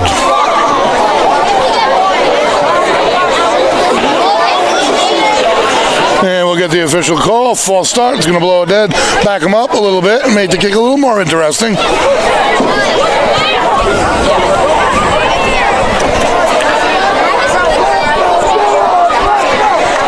And that'll make it a little bit of a longer extra point attempt.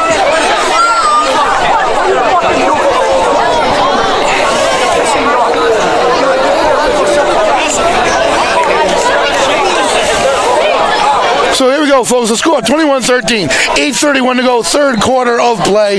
Chariho High here, Friday Night Lights. Football season has begun, and it can't start in a better way, folks. We got a back-and-forth nip-and-tuck battle. And the kick is up. Looks to me like it split them, and it did. 21-14, and we got a primetime game, folks. Big crowd on hand, and we got a football game on us. Bulldogs hold a 7-point lead. They're on the receiving team will take the field.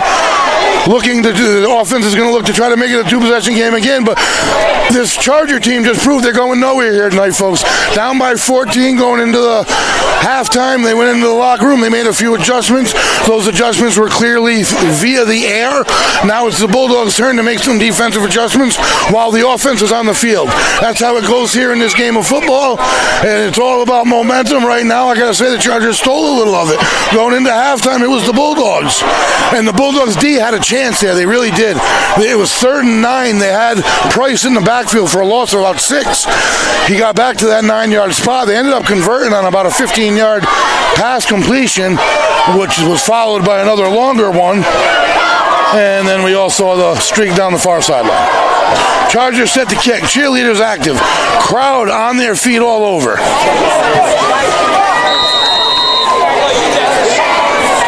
The whistle, and we are off.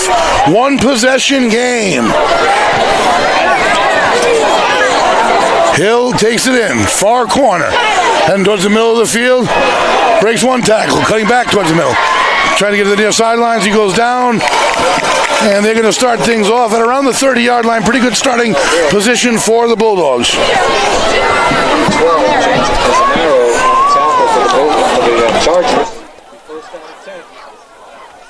The Bulldogs will start 1st down and 10. From their own 35-ish, it would appear.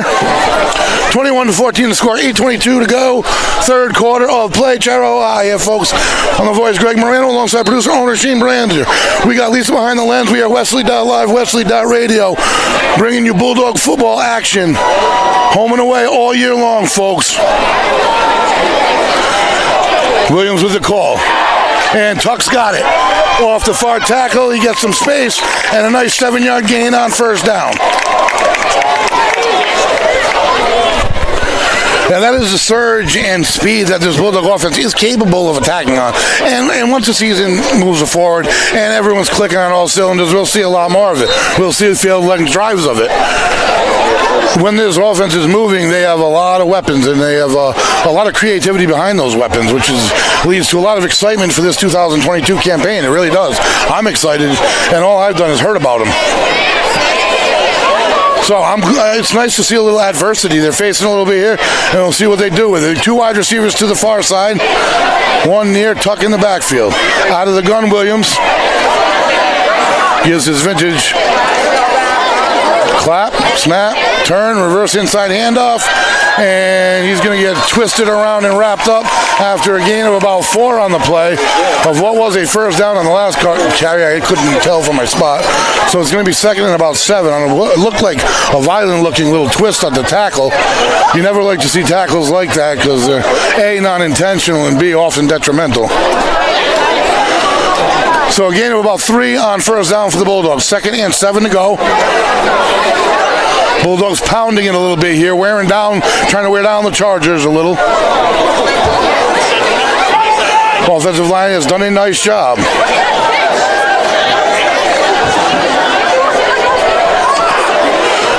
Tuck to the right of Williams. Out of the gun, making his calls. And he gives it off to Tuck. He's going to try to get to the far side. And he's not going to get to the edge. Good job stretching it out by the Chargers. He's going to gain a few on it because he almost always gains a few when you give it to him. But it's going to bring up 3rd and a little bit here. 3rd, I want to see where he marks it. He's so fast. He was able to almost get the corner. And he delivers punishment when you try to take him down. So 3rd and 3. The short 3 if that. Tuck doing a nice job on the far side. He gets those feet moving so fast, and like I said, he is so muscular, it's beyond description. Behind Williams, Tuck settles up, 2 wide receivers to the near side. 3rd down and about 3. Cadence, and he gives it to Tuck again.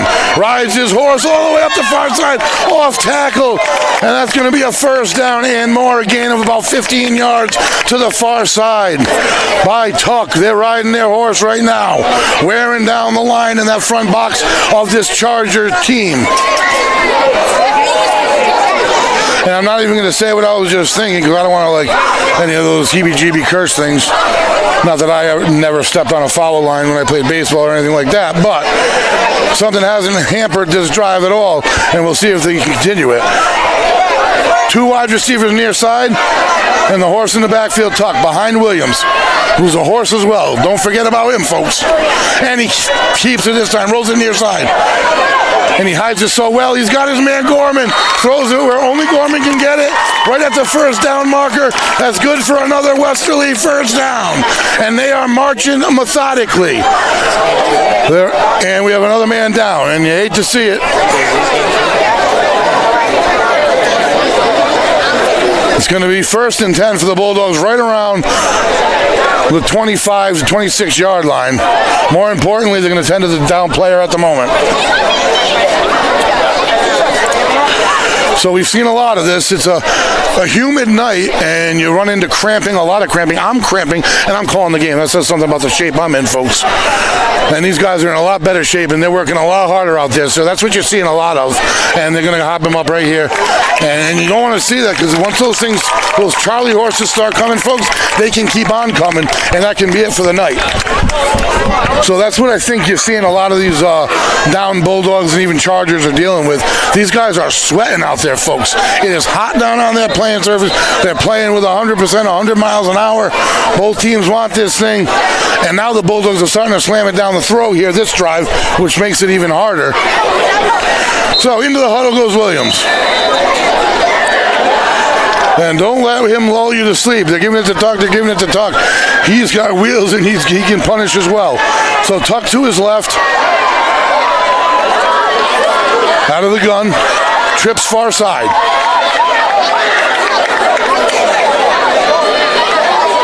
And he gives it to Tuck straight up to shoot. And he's spinning his way hit hard at the end, but not before about a 9.5 yard gain on first down. And a nice tackle at the end, but a little bit too late. Another Charger slow to get up. A Bulldog helps him. You got to love to see that. Jimmy Powers helping him up. Jimmy Powers doing a lot of the hitting on defense here today. And like I said, I'm not getting a lot of defensive numbers out. I'm trying to focus on where the ball's at, which is taking my time off with that, folks. But that being said, the Bulldogs are on the move, I'll tell you that. 2nd and 1. In a great position here where they can get another first down anywhere inside the 14-yard line heading in. And they have just beat it down the throats here of the Chargers this drive. But you got to finish. It's not about the process, it's about the completion, folks. Hill. Well, it's about the process, too, now I think about it. Tuck in the backfield. Williams gets a snap, gives it to Tuck, makes a move, and he is held on by the Charger D. Nice job by the defense of the Chargers.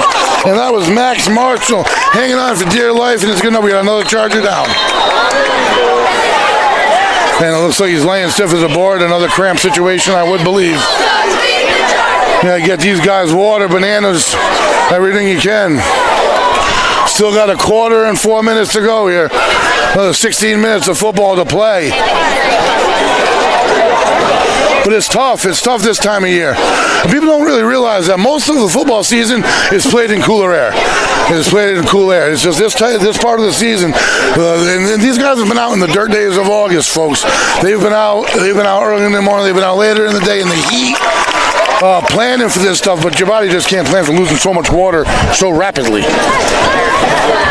So good, up on his feet, hops off the field. All these players able to return, and that's what matters. There's a whistle, and the clock will start moving. So this quarter has moved along probably at a higher rate than any of the other ones due to that thing I'm not going to talk about and curse. Let's see if the Bulldogs can finish the drive here. Powers at tight end on the near side. Tuck in the backfield. Trips to the far side. 1st and 10 from the 14. Heading in. 21-14. Gives it to Tuck. Not much room, though. Does a good job hanging on to it. He's wrapped up after a gain of only about 1.5 yards, 2 yards.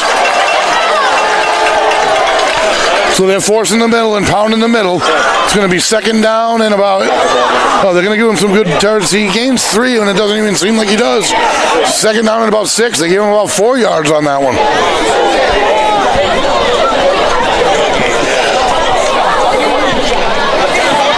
And the Bulldogs take the line of scrimmage as the clock still ticks. We are at the 3-minute mark in the third quarter here. Tucked to the left in the backfield. Williams in the gun. 2 wide both sides. Motion. And he's going to keep it. Fake giving it to the motion man, kept it up the middle. Williams, and does a nice job getting up past the first down marker, giving the Bulldogs another, I do believe, let me see the spot. No, he's going to be just short. So it's going to be third down and about a yard. So the Bulldogs can get another first down if they gain 1 yard, or they can get themselves right into the end zone if they choose to do so. And another player is down. And this is the thing, folks. It's the reality of playing in humidity like this and temperatures like this. It's going to be it's an asset the Bulldogs have that the Chargers don't necessarily have on their sideline. It's just simply numbers. If the Bulldogs have more cramps, they have more guys they can at least slide in. Where the Chargers' numbers are lower, they can afford less at a time. We're getting a guy down every 2 plays or so right now, and you got to get him to the sideline. You got to get water in him. You got to get him stretched, and they want to get back out on the field. This could be something different. They're going to wave the teams off the field here, so this may be more than a cramp. We hope not. Certainly. But this will give the players an opportunity to get a little bit of water and a little extra instruction from the coach.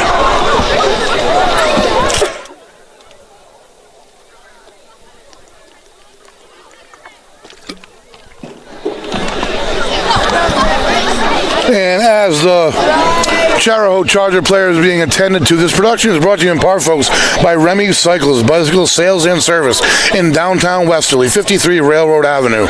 McQuay's Ace Hardware, your local family-owned hardware store located on Franklin Street in Westerly, RI, your fall cleanup headquarters.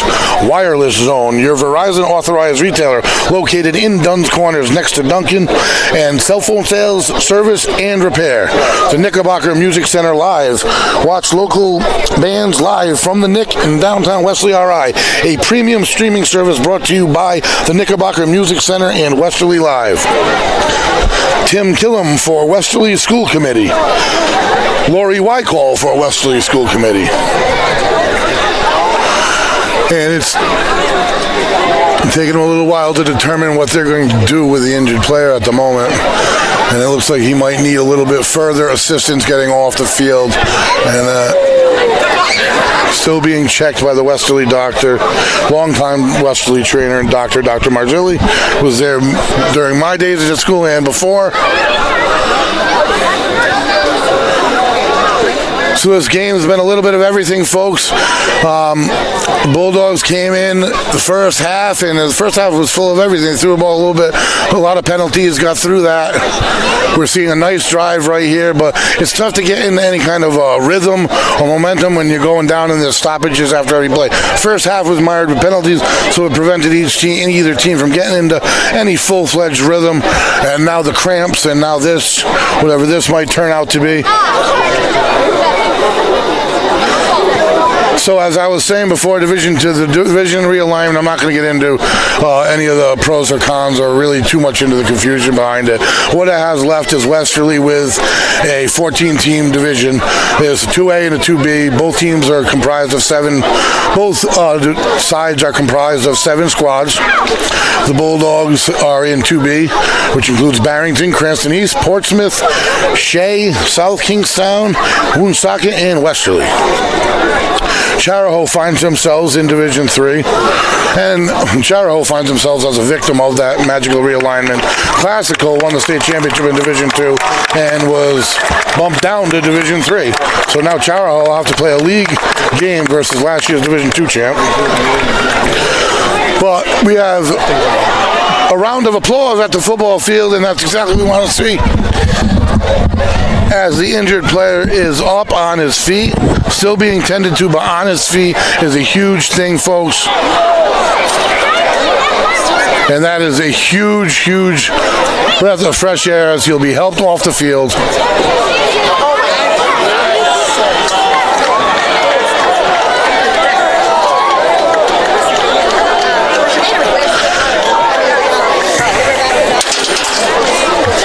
Bulldogs getting ready to take the field again, getting some final instructions from Coach Dunbar.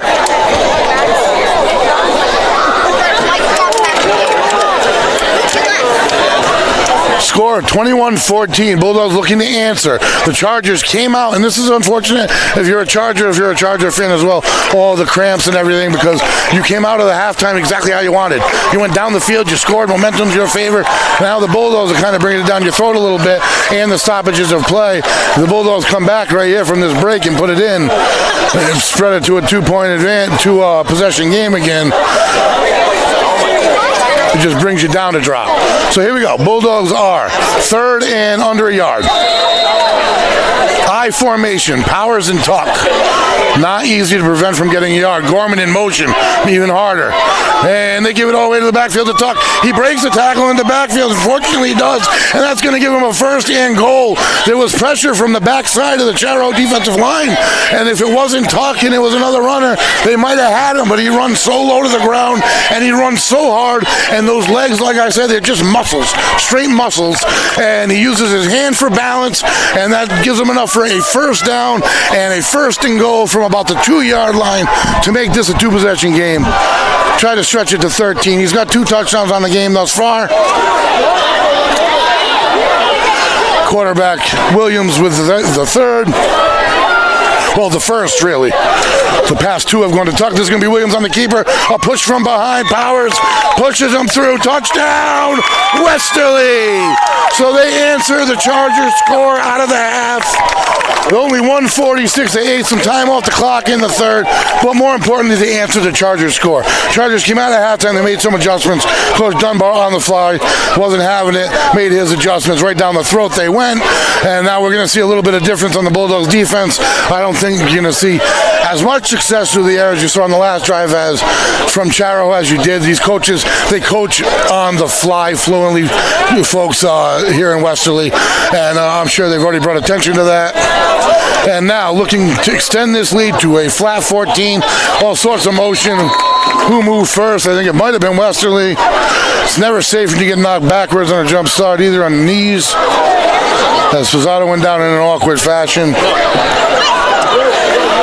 It's going to be on the defense. Well, I'll make it a little bit shorter. Do you make a decision? Do you chance it and go for 2? That's not the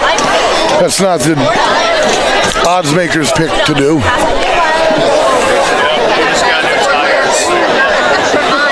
So they're going to set up for the extra point again here.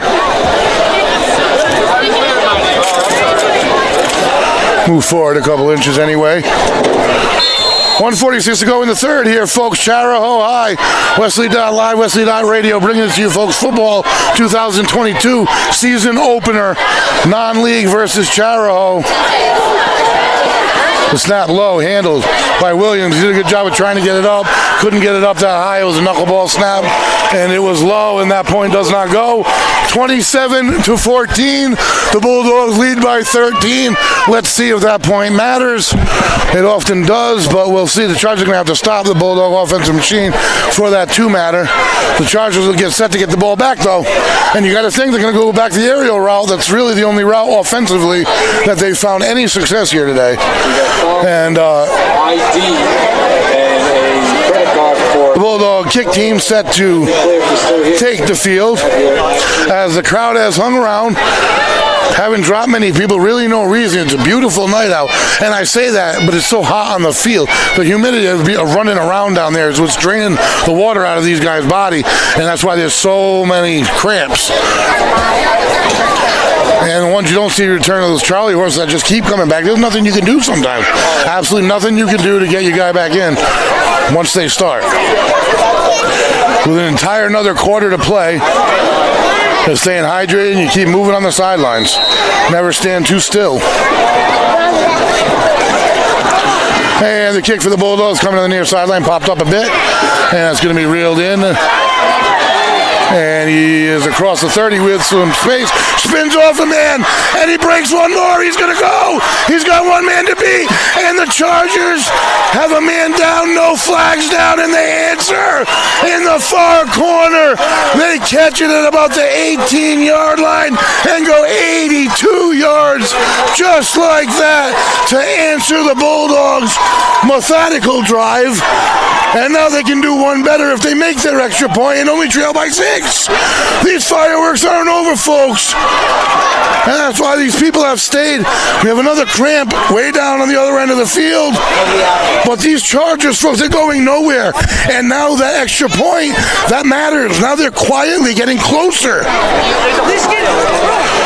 So they'll tend to another cramp here.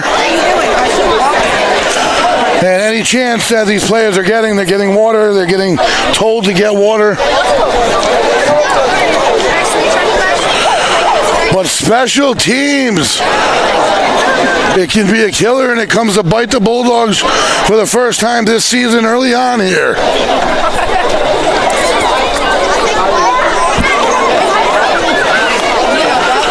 As they deal with the cramps on the field, there is still fireworks, folks. 1:31, it was just 1:37. That took about 6 seconds. We got a fourth quarter to play in this rivalry match, folks. You never know. Any given day, you say any given Sunday, I say any given Friday night. Especially when it comes to one of these tri-town teams. I still have faith and expectancy in this Bulldog squad.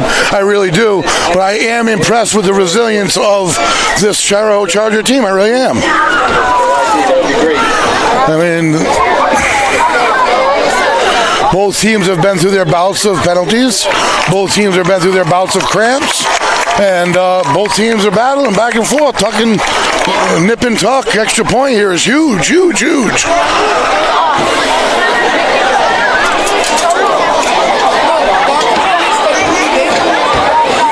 As Dr. Marzilli getting as much work on the field as the players.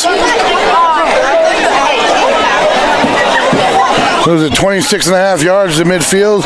Back and forth that many times tonight? So the Bulldogs are ready defensively. 27-20. And the Chargers are going to come straight to the sidelines, more than likely go straight to the line of scrimmage. Down by 7. A huge extra point attempt. If you could ever use a block, you'd be right now if you're a Bulldog.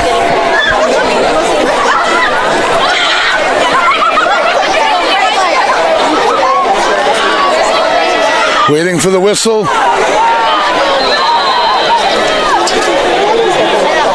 Number 22 set to kick. The snap, a good one. The hold, the kick, good. 27-21, and it's under a one-possession game, folks. 6-point ball game. Holy smoke, strap it in, folks.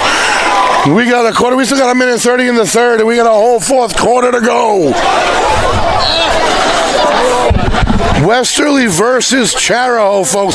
Chariho High, Game 1, 2022 football campaign. Couldn't have asked for anything more. First half, a little bit sloppy back and forth. But I'll tell you what, look at the scoreboard, 27-21. This resilient Charger squad. And you got to know a team coached by Coach Samaggio is going to be all of that and nothing less. And they're giving all of the Bulldogs all they can deal with. They really are. The last drive by the Bulldogs offensively, I will say, was dominant. So we're going to see what they do here. Can they run right down their throat? The Bulldogs have many ways they can attack you. Do they need to? Or do they choose to? So we'll see. But they really do need to answer because this Charger team's answered twice now in a row. So who answers back? Chargers getting set to kick. Number 22 again just made the all-important extra point, and the Bulldogs with the one missed extra point doesn't come back to hurt, harm, or even kill. The kick bounces far corner. It's going to get hopefully in the end zone. It doesn't. He's got to pick it up at his own 5. Never a good situation. Trying to find room, reversing his field, creating some space. I don't know how far out of the end zone he is, but it's not too far. Unfortunate bounce for the Bulldogs. He had to pick it up. He could be further than I think, but no, he's around the 10. He was hoping it would bounce into the end zone, didn't get the break, and that's momentum for you. It's a fickle thing. Bulldogs trying to break it now. That's momentum, that is, and see if they can get the Chargers reeling a little bit. Out of the shadow of their own end zone, the Bulldogs, the fleeting moments of the third quarter here in game number 1. Rival Chariho Chargers, the no-quit green machine.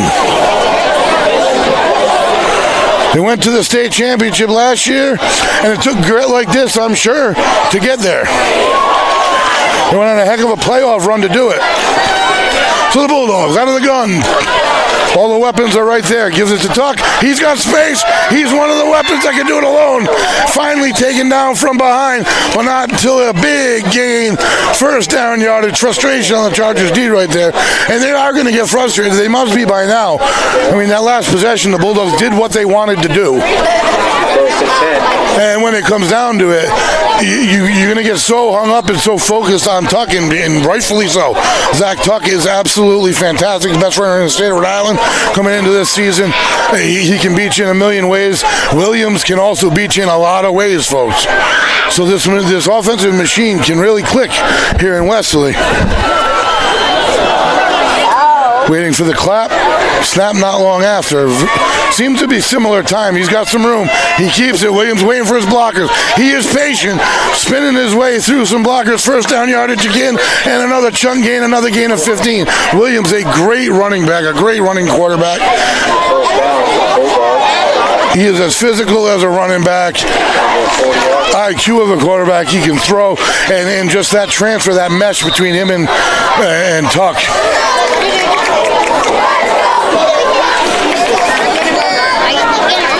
Bulldogs take the line, 1st and 10. First two plays have gone their way. Tuck behind Williams, out of the gun. A little bit of a tighter formation. Too wide with a tight end. And he's going to give it to Tuck again, far side. He's going to turn the corner. He's got room. And he's going to run himself right out of bounds, but not before another 15 or so yards. So that's 3 plays here as the third quarter runs down, and the Bulldogs appear to be, with ease, have gained in about 3 15-yard chunks on the ground. First, Zach Tuck, then Lance Williams, then Zach Tuck. And the last offensive possession, they did much of the same. They, too, have not been shook by this Charger tenacity. The Chargers keep answering, but the Bulldogs keep answering right back. They've gone nowhere. They haven't disappeared. They haven't gotten down on themselves. It's week 1. They haven't gotten rattled at all. And that's very impressive for the Bulldogs. 2 guys near side. And he keeps it. He's got it tucked. He's underneath. He's cutting up the seam. He's still on his feet. He reversed his field spin move, and it's a gain of another 14, 15 yards. I don't see anything on the field still that would hamper that, and there's not. So back to Williams this time.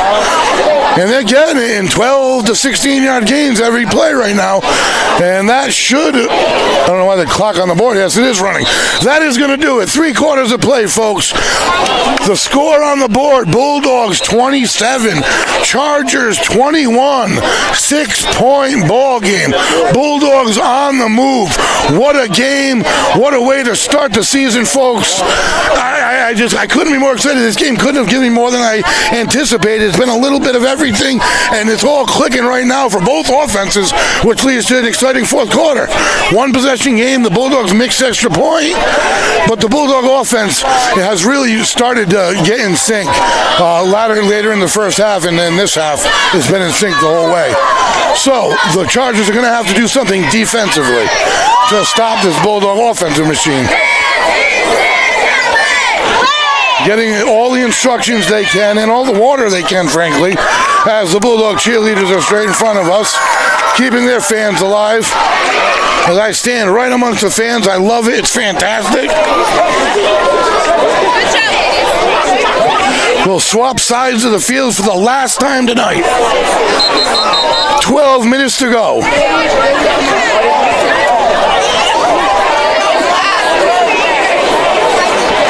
The Bulldogs will be heading far side away from us.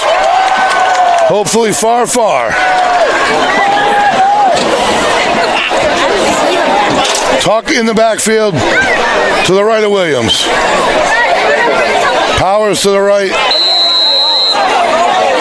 Two wide receivers to the far side, one to the near side. And counter step back to Tuck coming this way. He's got room. He's got speed. He made a move, and he is finally pushed out of bounds. Not before big yardage again. That was more than 15 that time. That was about 20. Yards per play on this Bulldog drive. Extremely impressive. Getting chunks, to say the least. They're kind of just running over them. Past two drives here. And although they gave up a touchdown on special teams, ever since the Chargers came out of the half, the Bulldogs have really done a really nice job. So they have a first and 10, correction, just outside the 10 I'm looking at. That's what it looks like to me. So we have Williams out of the gun again, Tuck in the backfield, trips far side, wide side. And he hands it to him, he rolls forward for a short gain on the play.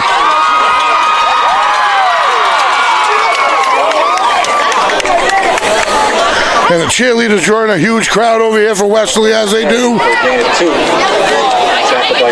Gain of 2 on the play. Second down and about 8. Bulldogs with room for yet another first down. Second down and 7, ball on the 12. Just over 11 to go in this contest. Let me tell you, folks, every player on the field has worked hard for this one and wants it. Anyone that wasn't a believer in Chariho is a believer on the field, on their side. And the same goes for Westerly. And he's going to roll to the far side. Doesn't have what he likes. He might have to throw this one away. And he does. Throws it out of bounds wisely. No harm done. No loss on the play. And it'll bring up a third and about 7 to go. That's the QBIQ you get with him. And you have so many different options you can do with your backfield with them. And with a developing receiving core. This is going to be a fun Bulldog team to watch. It really is. It really is. Their options, they have so many options offensively that they have yet to even crack the door on. And that all starts with number 24 and number 4 because of their capability. Number 31, Jimmy Powers, I don't want to forget you. You're a huge part of everything in that. You're a big cog in the wheel, as is the offensive line out front.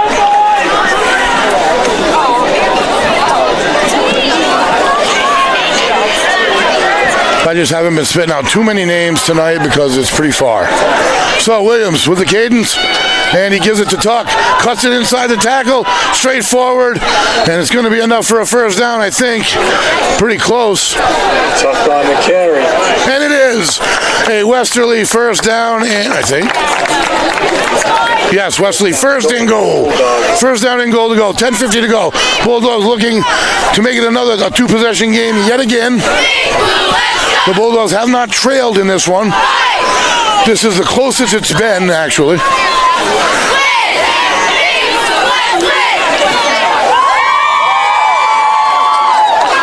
And to the line of scrimmage they go.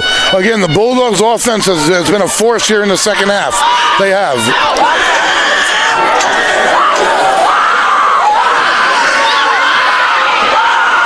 To the line, under center, Williams. In motion, Gorman. I formation.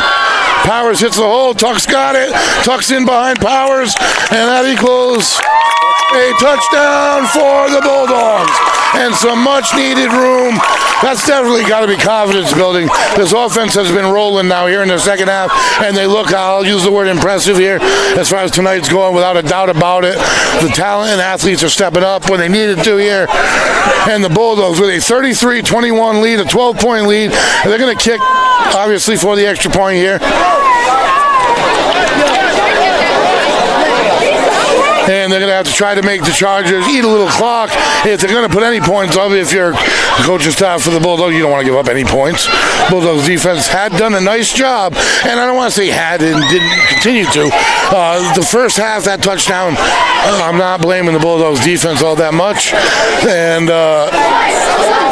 They scored twice early here in the second half, and the Chargers did a nice job on those drives. I'll give you that.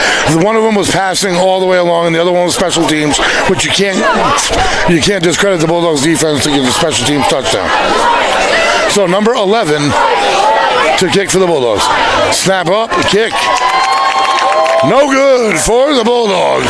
So that's something that they're going to be looking into throughout the week, I have a feeling. 33-21 to score. The Bulldogs lead by 12, 10-11 to go.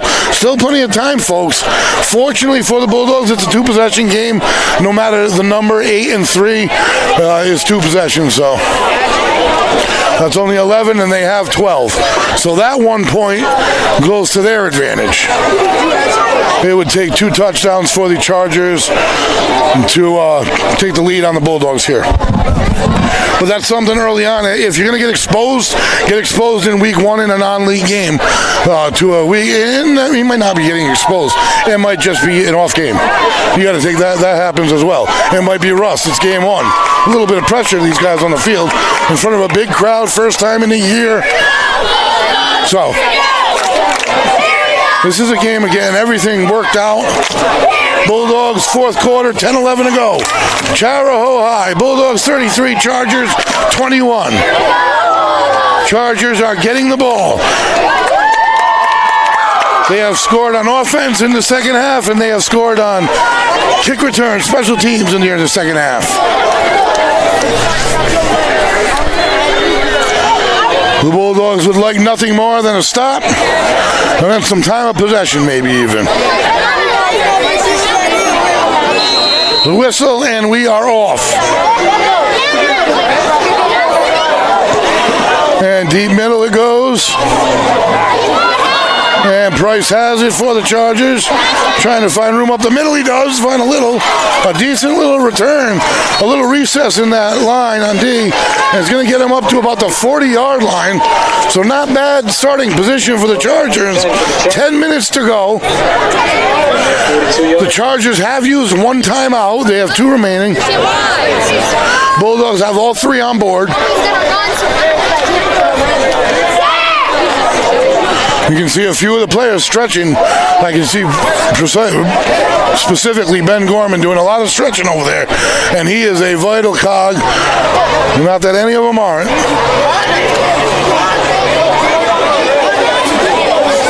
I'm going to be honest with you folks. I'm standing up here and I'm stretching. I can only imagine that Charlie horses and cramps that are going on down at field level.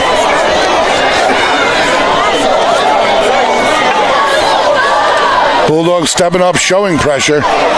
Powers will come in a little bit of a twist. He's reading it, and they have no room to run for Price there. Nice job by the defense. Strung along by the D-line. Linebackers step up. Nice job as a group. As I said earlier, I haven't focused on too many names and numbers defensively. That will not be the case moving forward. It just happens to be what happens to be where I'm at here tonight. But the Bulldogs have done a nice job. And I have to get a more up-to-date roster as well. Some funny numbers out there. So, second down and 10 to go for the Chargers. I want to say a must-score drive. A little early to say that, maybe a little, but I'm going to say it anyway. Or a must-field position, bury the Bulldog drive. The Bulldogs are a tough team when you're down by a bunch because they can eat up clock. Pass over the middle, miscommunication. Receiver outran the route under a little bit of pressure.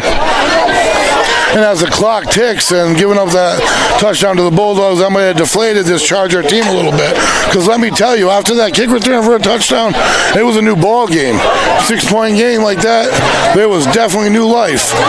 And they have less legs over there, so.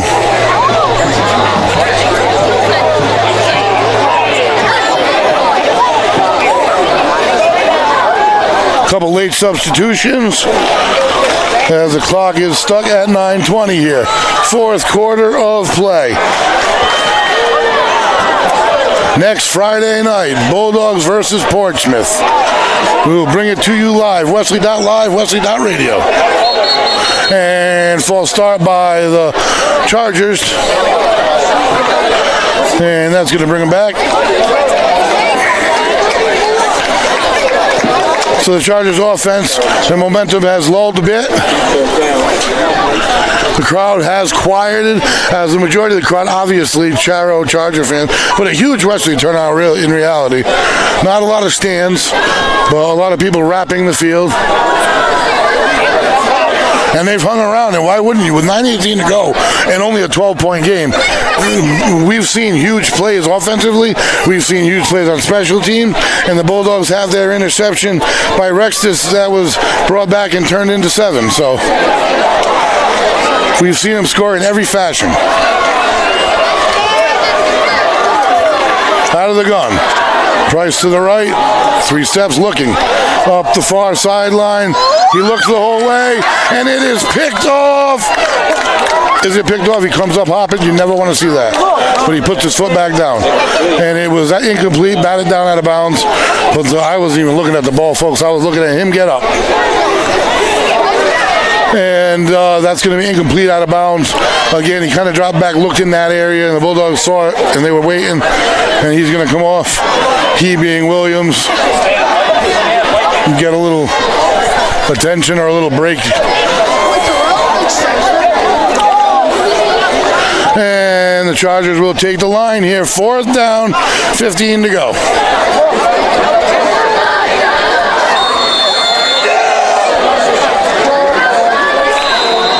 Waiting for a timeout or a punter. And the Bulldogs call the timeout, and then I saw the punter back up.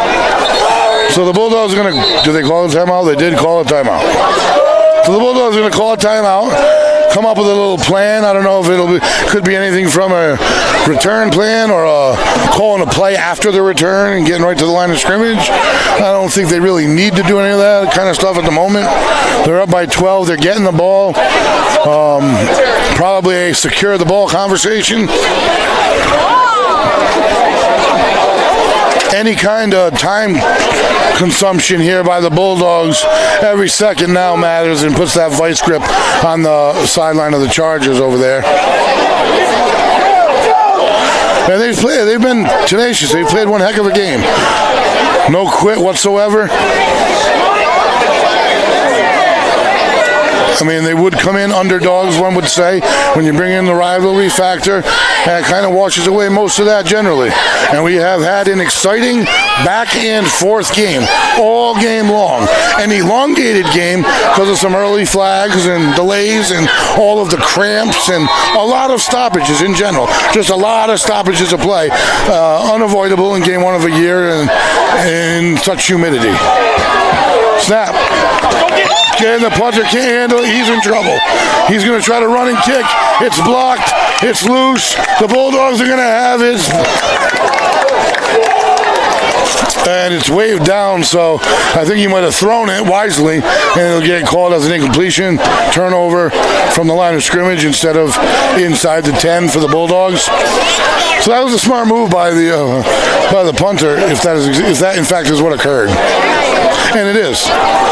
So they'll get it. Bulldogs will get it from that line of scrimmage. He was in trouble from the start. A bad snap. He wrangled it up and then dropped it again. And rather than get taken down or try to kick it and get it blocked, he just threw an incomplete pass, putting the Bulldogs back to the original line of scrimmage. Will that matter?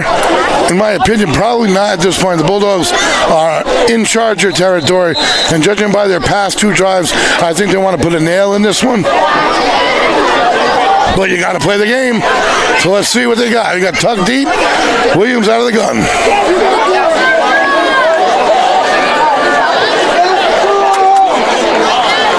Heading this way, gives it to Tuck. Cuts it up inside. Stays inside. Now he's going to get the edge. We got a flag. We got a flag in the back. Tuck makes his way all the way inside the 5. Unfortunately,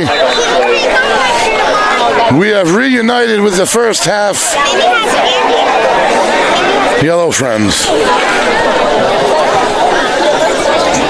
I thought he gave the illegal motion sign. I don't know what they're going to call, but it was a late, like a flag. There's a player down, I see now, being stretched for a cramp. We'll see the call.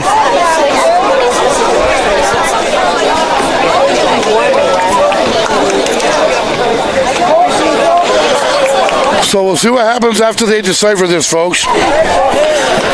as we are winding down slowly but surely in this one, as a mist is slowly going to make its way onto the field as the hours dwindle on. This is a long one, folks. It started with a little bit of rustiness, whatever you want to call it, with the flags, and then just the cramp settling in. And it really has been the story of the game. The number of the players that have gone down, and I've seen it before, and we'll see it again. It comes in the early portion of the year, and the late portion in the freezing cold. You got players coming out with stingers because it hurts just as bad to get hit in the cold. So football players, they're tough ones, let me tell you. There's no really all that comfortable part of the year. Maybe Halloween. But anyway, he's up, he's helped off the field, and that's a good thing. I don't think we've seen anybody go down with anything that's going to prove to be lengthy on either team, and that's the most important thing coming out of any game. I don't care the score, I don't care the importance. This is a violent game, and some serious stuff can come out of it, and that's the serious stuff you never want to see, no matter what. Well, that out of the way, it's been a great game here tonight, folks. It has been a great game. 8:32 still left in it. 12-point game, still anyone's game. Let's see if the Bulldogs exert their dominance here a little bit further. Their past two drives have been very impressive. Fake flip, he's going to keep himself up the middle. Nice move by Williams. And he's shaking defenders, and he's gets nearly first down yardage. Fake the pitch to Tuck to the far side. Kept it off the left guard's shoulder and went his way. I'm going to look for the spot. It's going to bring up second and about 3 for the Bulldogs. And the clock's going to tick under 8. A Bulldog score here would do all but nail it shut. I am the voice, Greg Morano, folks, alongside producer, owner, Shane Belanger. We have Lisa behind the lens. We are Westerly.live, Westerly.radio, bringing you game number 1 of the 2022 football season. Bulldogs, Chargers. We are live in the stands for game 1 this season. The Bulldogs have a 12-point lead at the moment, but are on the move. Williams out of the gun. You got Tuck in the backfield, 2 wide on the far side. Bulldogs looking to all but nail this one. Tuck's got it. He's got room. He's running over people. And that's going to be another first down. Spot's going to be around or in the 10. And it seems like after that special teams touchdown, it was kind of like, okay, no more fooling around. Let's just do our thing. And the Bulldogs have done that since that touchdown on both sides of the ball.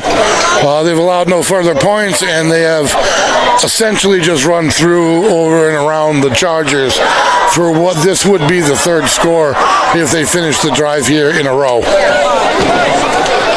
Creating the distance that one may have thought from the Westerly side you would have seen in the final anyway, coming into the game. But we had far more excitement. Gotta love it this way. And Tuck forced to cut back, and a nice job, no quit by this defensive line. And they collapse on Tuck.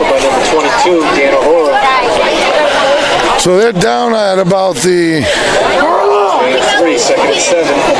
15 maybe, yard line. 10-yard line, I believe.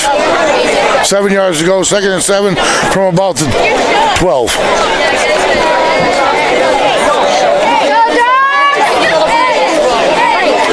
Powers in the backfield, I formation. Williams under center, gotta love it. Gorman in motion. Roll away from motion, got open space. Flag in the backfield.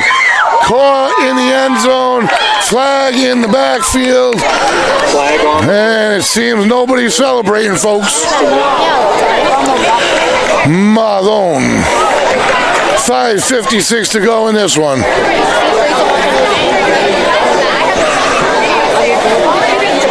And the Chargers have life. That call gives them life, folks. I mean, the crazier things have happened. A pick 6 turns this into a 6-point game. So the Bulldogs really do need to hammer this nail down to put this thing away, and they've been forced to fight 4 quarters. Of course, Coach Dunbar and the staff, they're trained to play 4 quarters in any game, under any circumstances, against any opponent. So there's no shock that this team came out in force after that first drive of the second half and essentially took control of things. if you erase all of the cramps and everything, this second half it'd be over, and the Bulldogs would pretty much manhandled it. Chargers did put 14 on through some nice passing on that first drive, and then a special teams touchdown. Areas the Bulldogs will work, but they were never able to get back into that passing game. The Bulldogs made their adjustments, and they're looking really to finish this thing here. And it's an inside handoff, and there's some room as he weaves up inside the tackle. And they're going to let the clock tick a little bit and work their way methodically down here. It's going to bring third down and 12.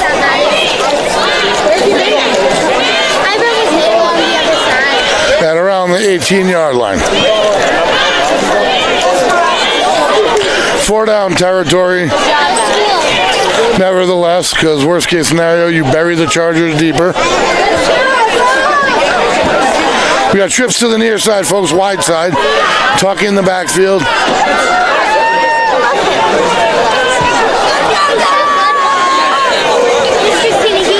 And he's going to keep his rolling the near side. He can throw across his body. Oh, and the receiver off his hands.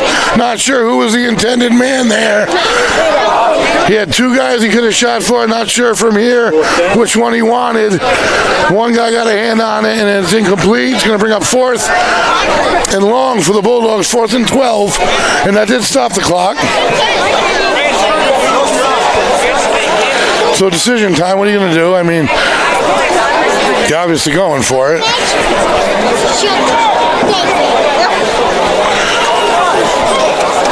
And the call comes in. Williams heading to the huddle as we are trickling our way through the fourth quarter of this one. And I say trickle because this game hasn't had a flow really much of. This half, the Bulldogs offense kind of got to a flow. There really hasn't been much of a rhythm and a flow.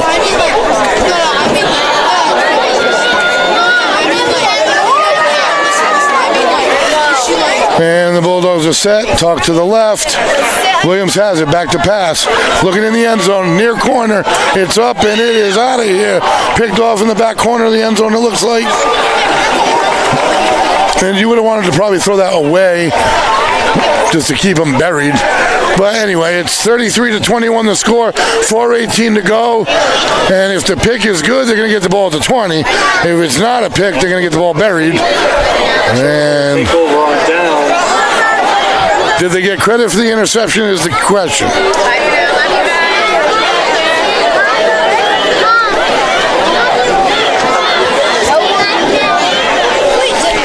And it would appear as though they did, and Chains are heading out towards the 20. So the Chargers are about to take over, and they're going to have to do it in hurry-up fashion. Bulldogs 33, Chargers 22, 21. 4:18 to go, fourth quarter of action.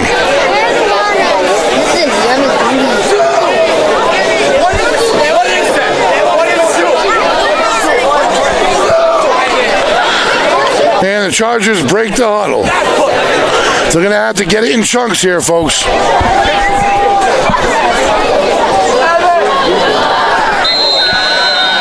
And a whistle. Under center. Surprisingly, motion. Hands off to motion, far side. Flag in the backfield. And that's going to bring them back.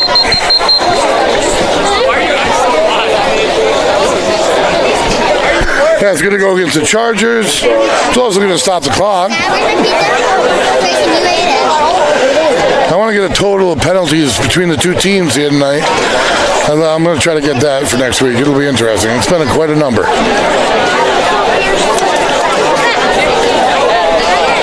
I obviously haven't had the opportunity to see everyone live, every flag live. I've seen several deserving. I've seen a couple misses that were more than deserving.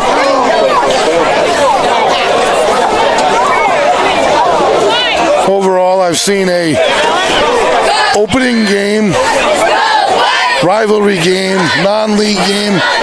I've seen everything that I would have probably expected. And the Chargers out of the gun. Needs something big. He's rolling to the far side. He tucked back to throw, but there ain't room. and the Bulldogs collapse on him on the far side. And now every second matters as they're going in the wrong direction. Rolling against his body. They need to get a chunk that he needs to get his body behind. I mean, if you want to really get it downfield, and their only opportunities downfield they've taken thus far has been to their own bench and to the same receiver on a streak. There hasn't been any complications about his route, no hitch, no nothing, not a hitch and go, just a fly, and the quarterback pretty much telegraphs it. He just kind of looks at him. And the Bulldog secondary did capitalize on him doing that, as Rex just pulled away with his first interception of the season, the defense's first turnover of the season. So the defense gave up 14, the special teams gave up 7. The offense put up 33. And over the middle, quick pass, quick hit. He's got him.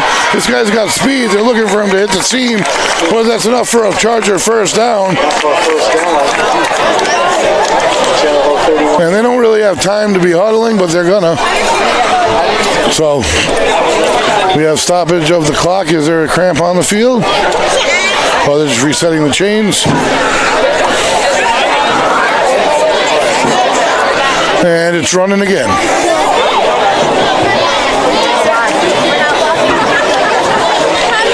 We'll be back in action next week, folks, with some soccer action, followed by another football game versus Portsmouth on the road.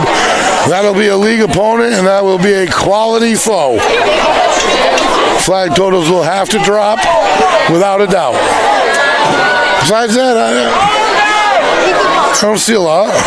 And over the middle, slant route. Diving effort nearly picked off. Route jumped by the Bulldog defender.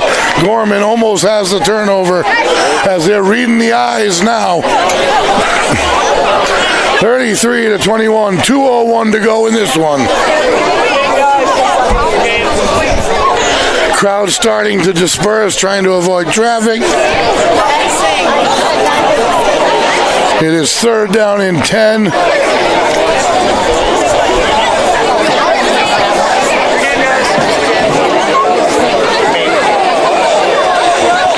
And the Chargers take the line.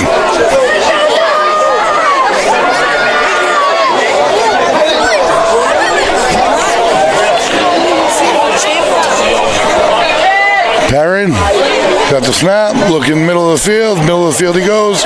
Hits number 1, and that's what they wanted. They wanted him to weave his way up, but they get another first down, and it's a big chunk. They'll set up at the line, and you would think. They're finding him over the middle. He's looking right there.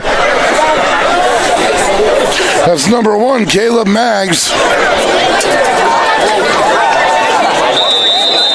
There's the whistle. And that's the vice on the Chargers at the moment. 1 3/4 to go. 1 47, I should say. In the 4th. 2 receivers near side.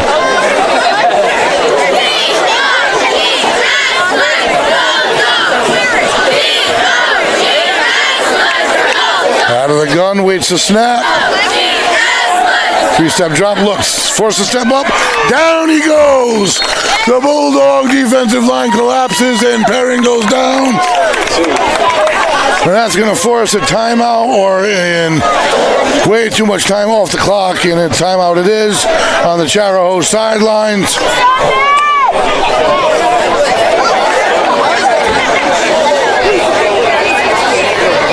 It's going to be 2nd down and about 20 when they come back.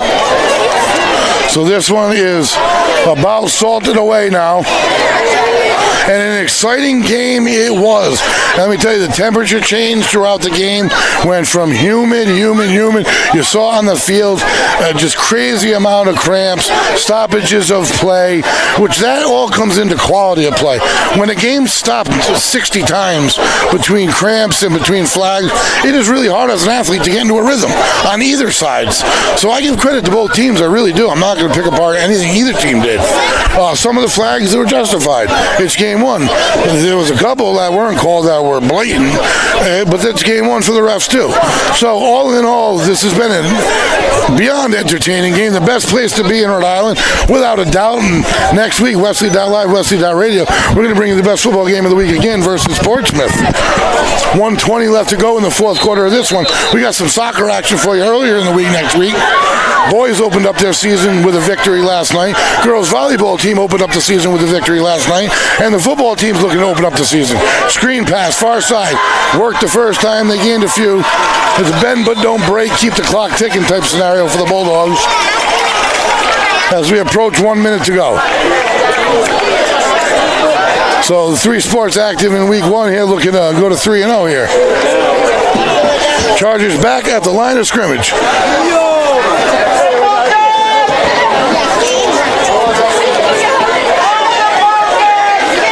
And draw up the middle, and enough for a first down. Inside the 30-yard line. Carry for first down. 6. 6-yard gain by Perrin.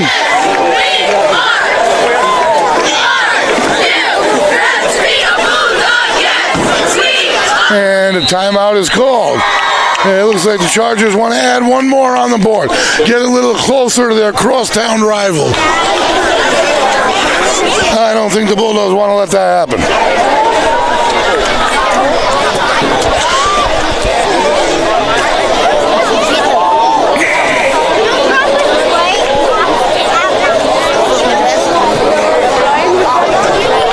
So the Bulldogs not forced to open up their playbook all that much. Weren't forced to spread anything out. Weren't really going to, I don't think. It would do them no justice doing so. They threw one ball down the field. We completed it. Great. That's a great thing. You don't need to really show too much here in week one. Show too much here in a non-league game.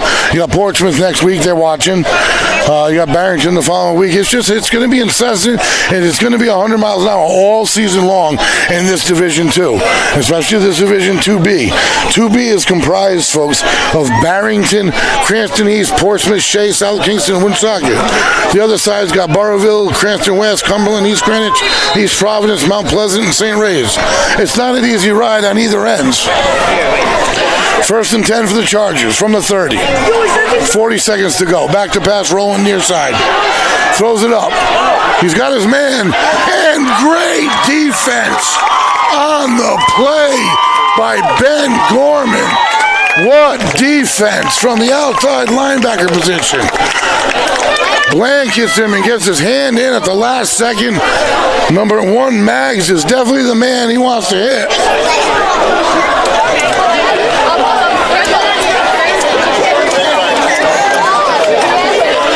And folks, number 9, Ben Gorman, is only a junior. Also center on the basketball team, power forward. Knows how to use his body in the air. He just displayed that. He can step up and play defensive end as good as anybody. He can hit from the linebacker position. He can cover from the linebacker position.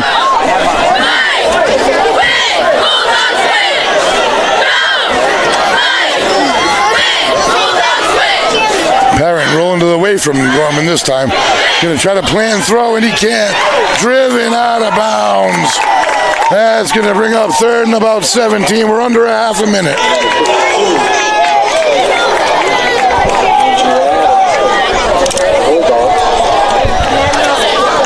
Third down and long for the Chargers.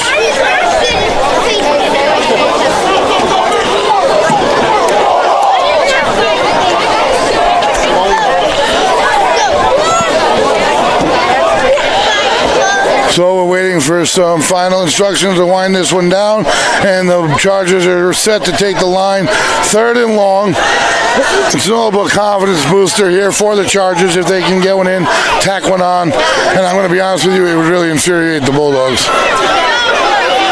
So don't think that these players out here are by any means giving a little less than they were in the first half.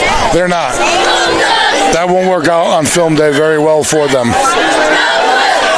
And deep they go. They challenge Gorman again. Overthrown. He was there. The thing is, when you challenge Gorman, you got to throw it high because he can reach high.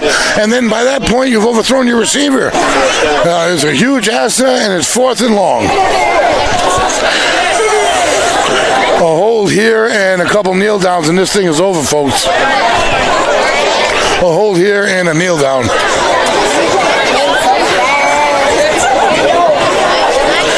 4th down in what most likely is the final play of this season opening contest, folks. I've had a great time. I've had fun being in here with the fans. It's different. I got to be louder because they're right around me. But it's been a great time, a great opportunity to be at this rivalry game. And it's going to be great to follow this team home and away all season long. We're going to bring them to you. We're going to bring them to you live. We're going to bring you all the sports, folks. We're going to kick in some soccer next week. Back to football. And like I said, volleyball, ladies volleyball team swept victory last night, and the Chargers fighting their way, still alive, still on their feet, and he's driving it forward near the 1st down marker. And they got to blow a whistle eventually for safety. They do. That's the end of this thing. They finally blow the whistle with 5 seconds to go. And to me, that was a safety risk, letting that roll around like that. But nevertheless, no one's hurt. Bulldogs would get 1st down if they make them run off the 5 seconds. So I'll conclude this thing ourselves, folks. We've seen one heck of a season opener. The Bulldogs Division 2B play starts next week versus Portsmouth. Let me just double check. Yes, our in 2B is on the road, and we will bring it to you live. The Bulldogs will line up in victory formation and take the knee on a 33-21 season opening non-league victory against rival Chariho. And you can see them slapping hands right now. They were going down left and right with cramps. They were helping each other out the whole game, folks, both teams. You got to love it. You got to love the sportsmanship. Great effort on both sides. Congrats, Coach DiMaggio, on the new job, and good luck moving forward. We are Westerly.live, folks. We're signing off. We'll see you next week for some soccer first.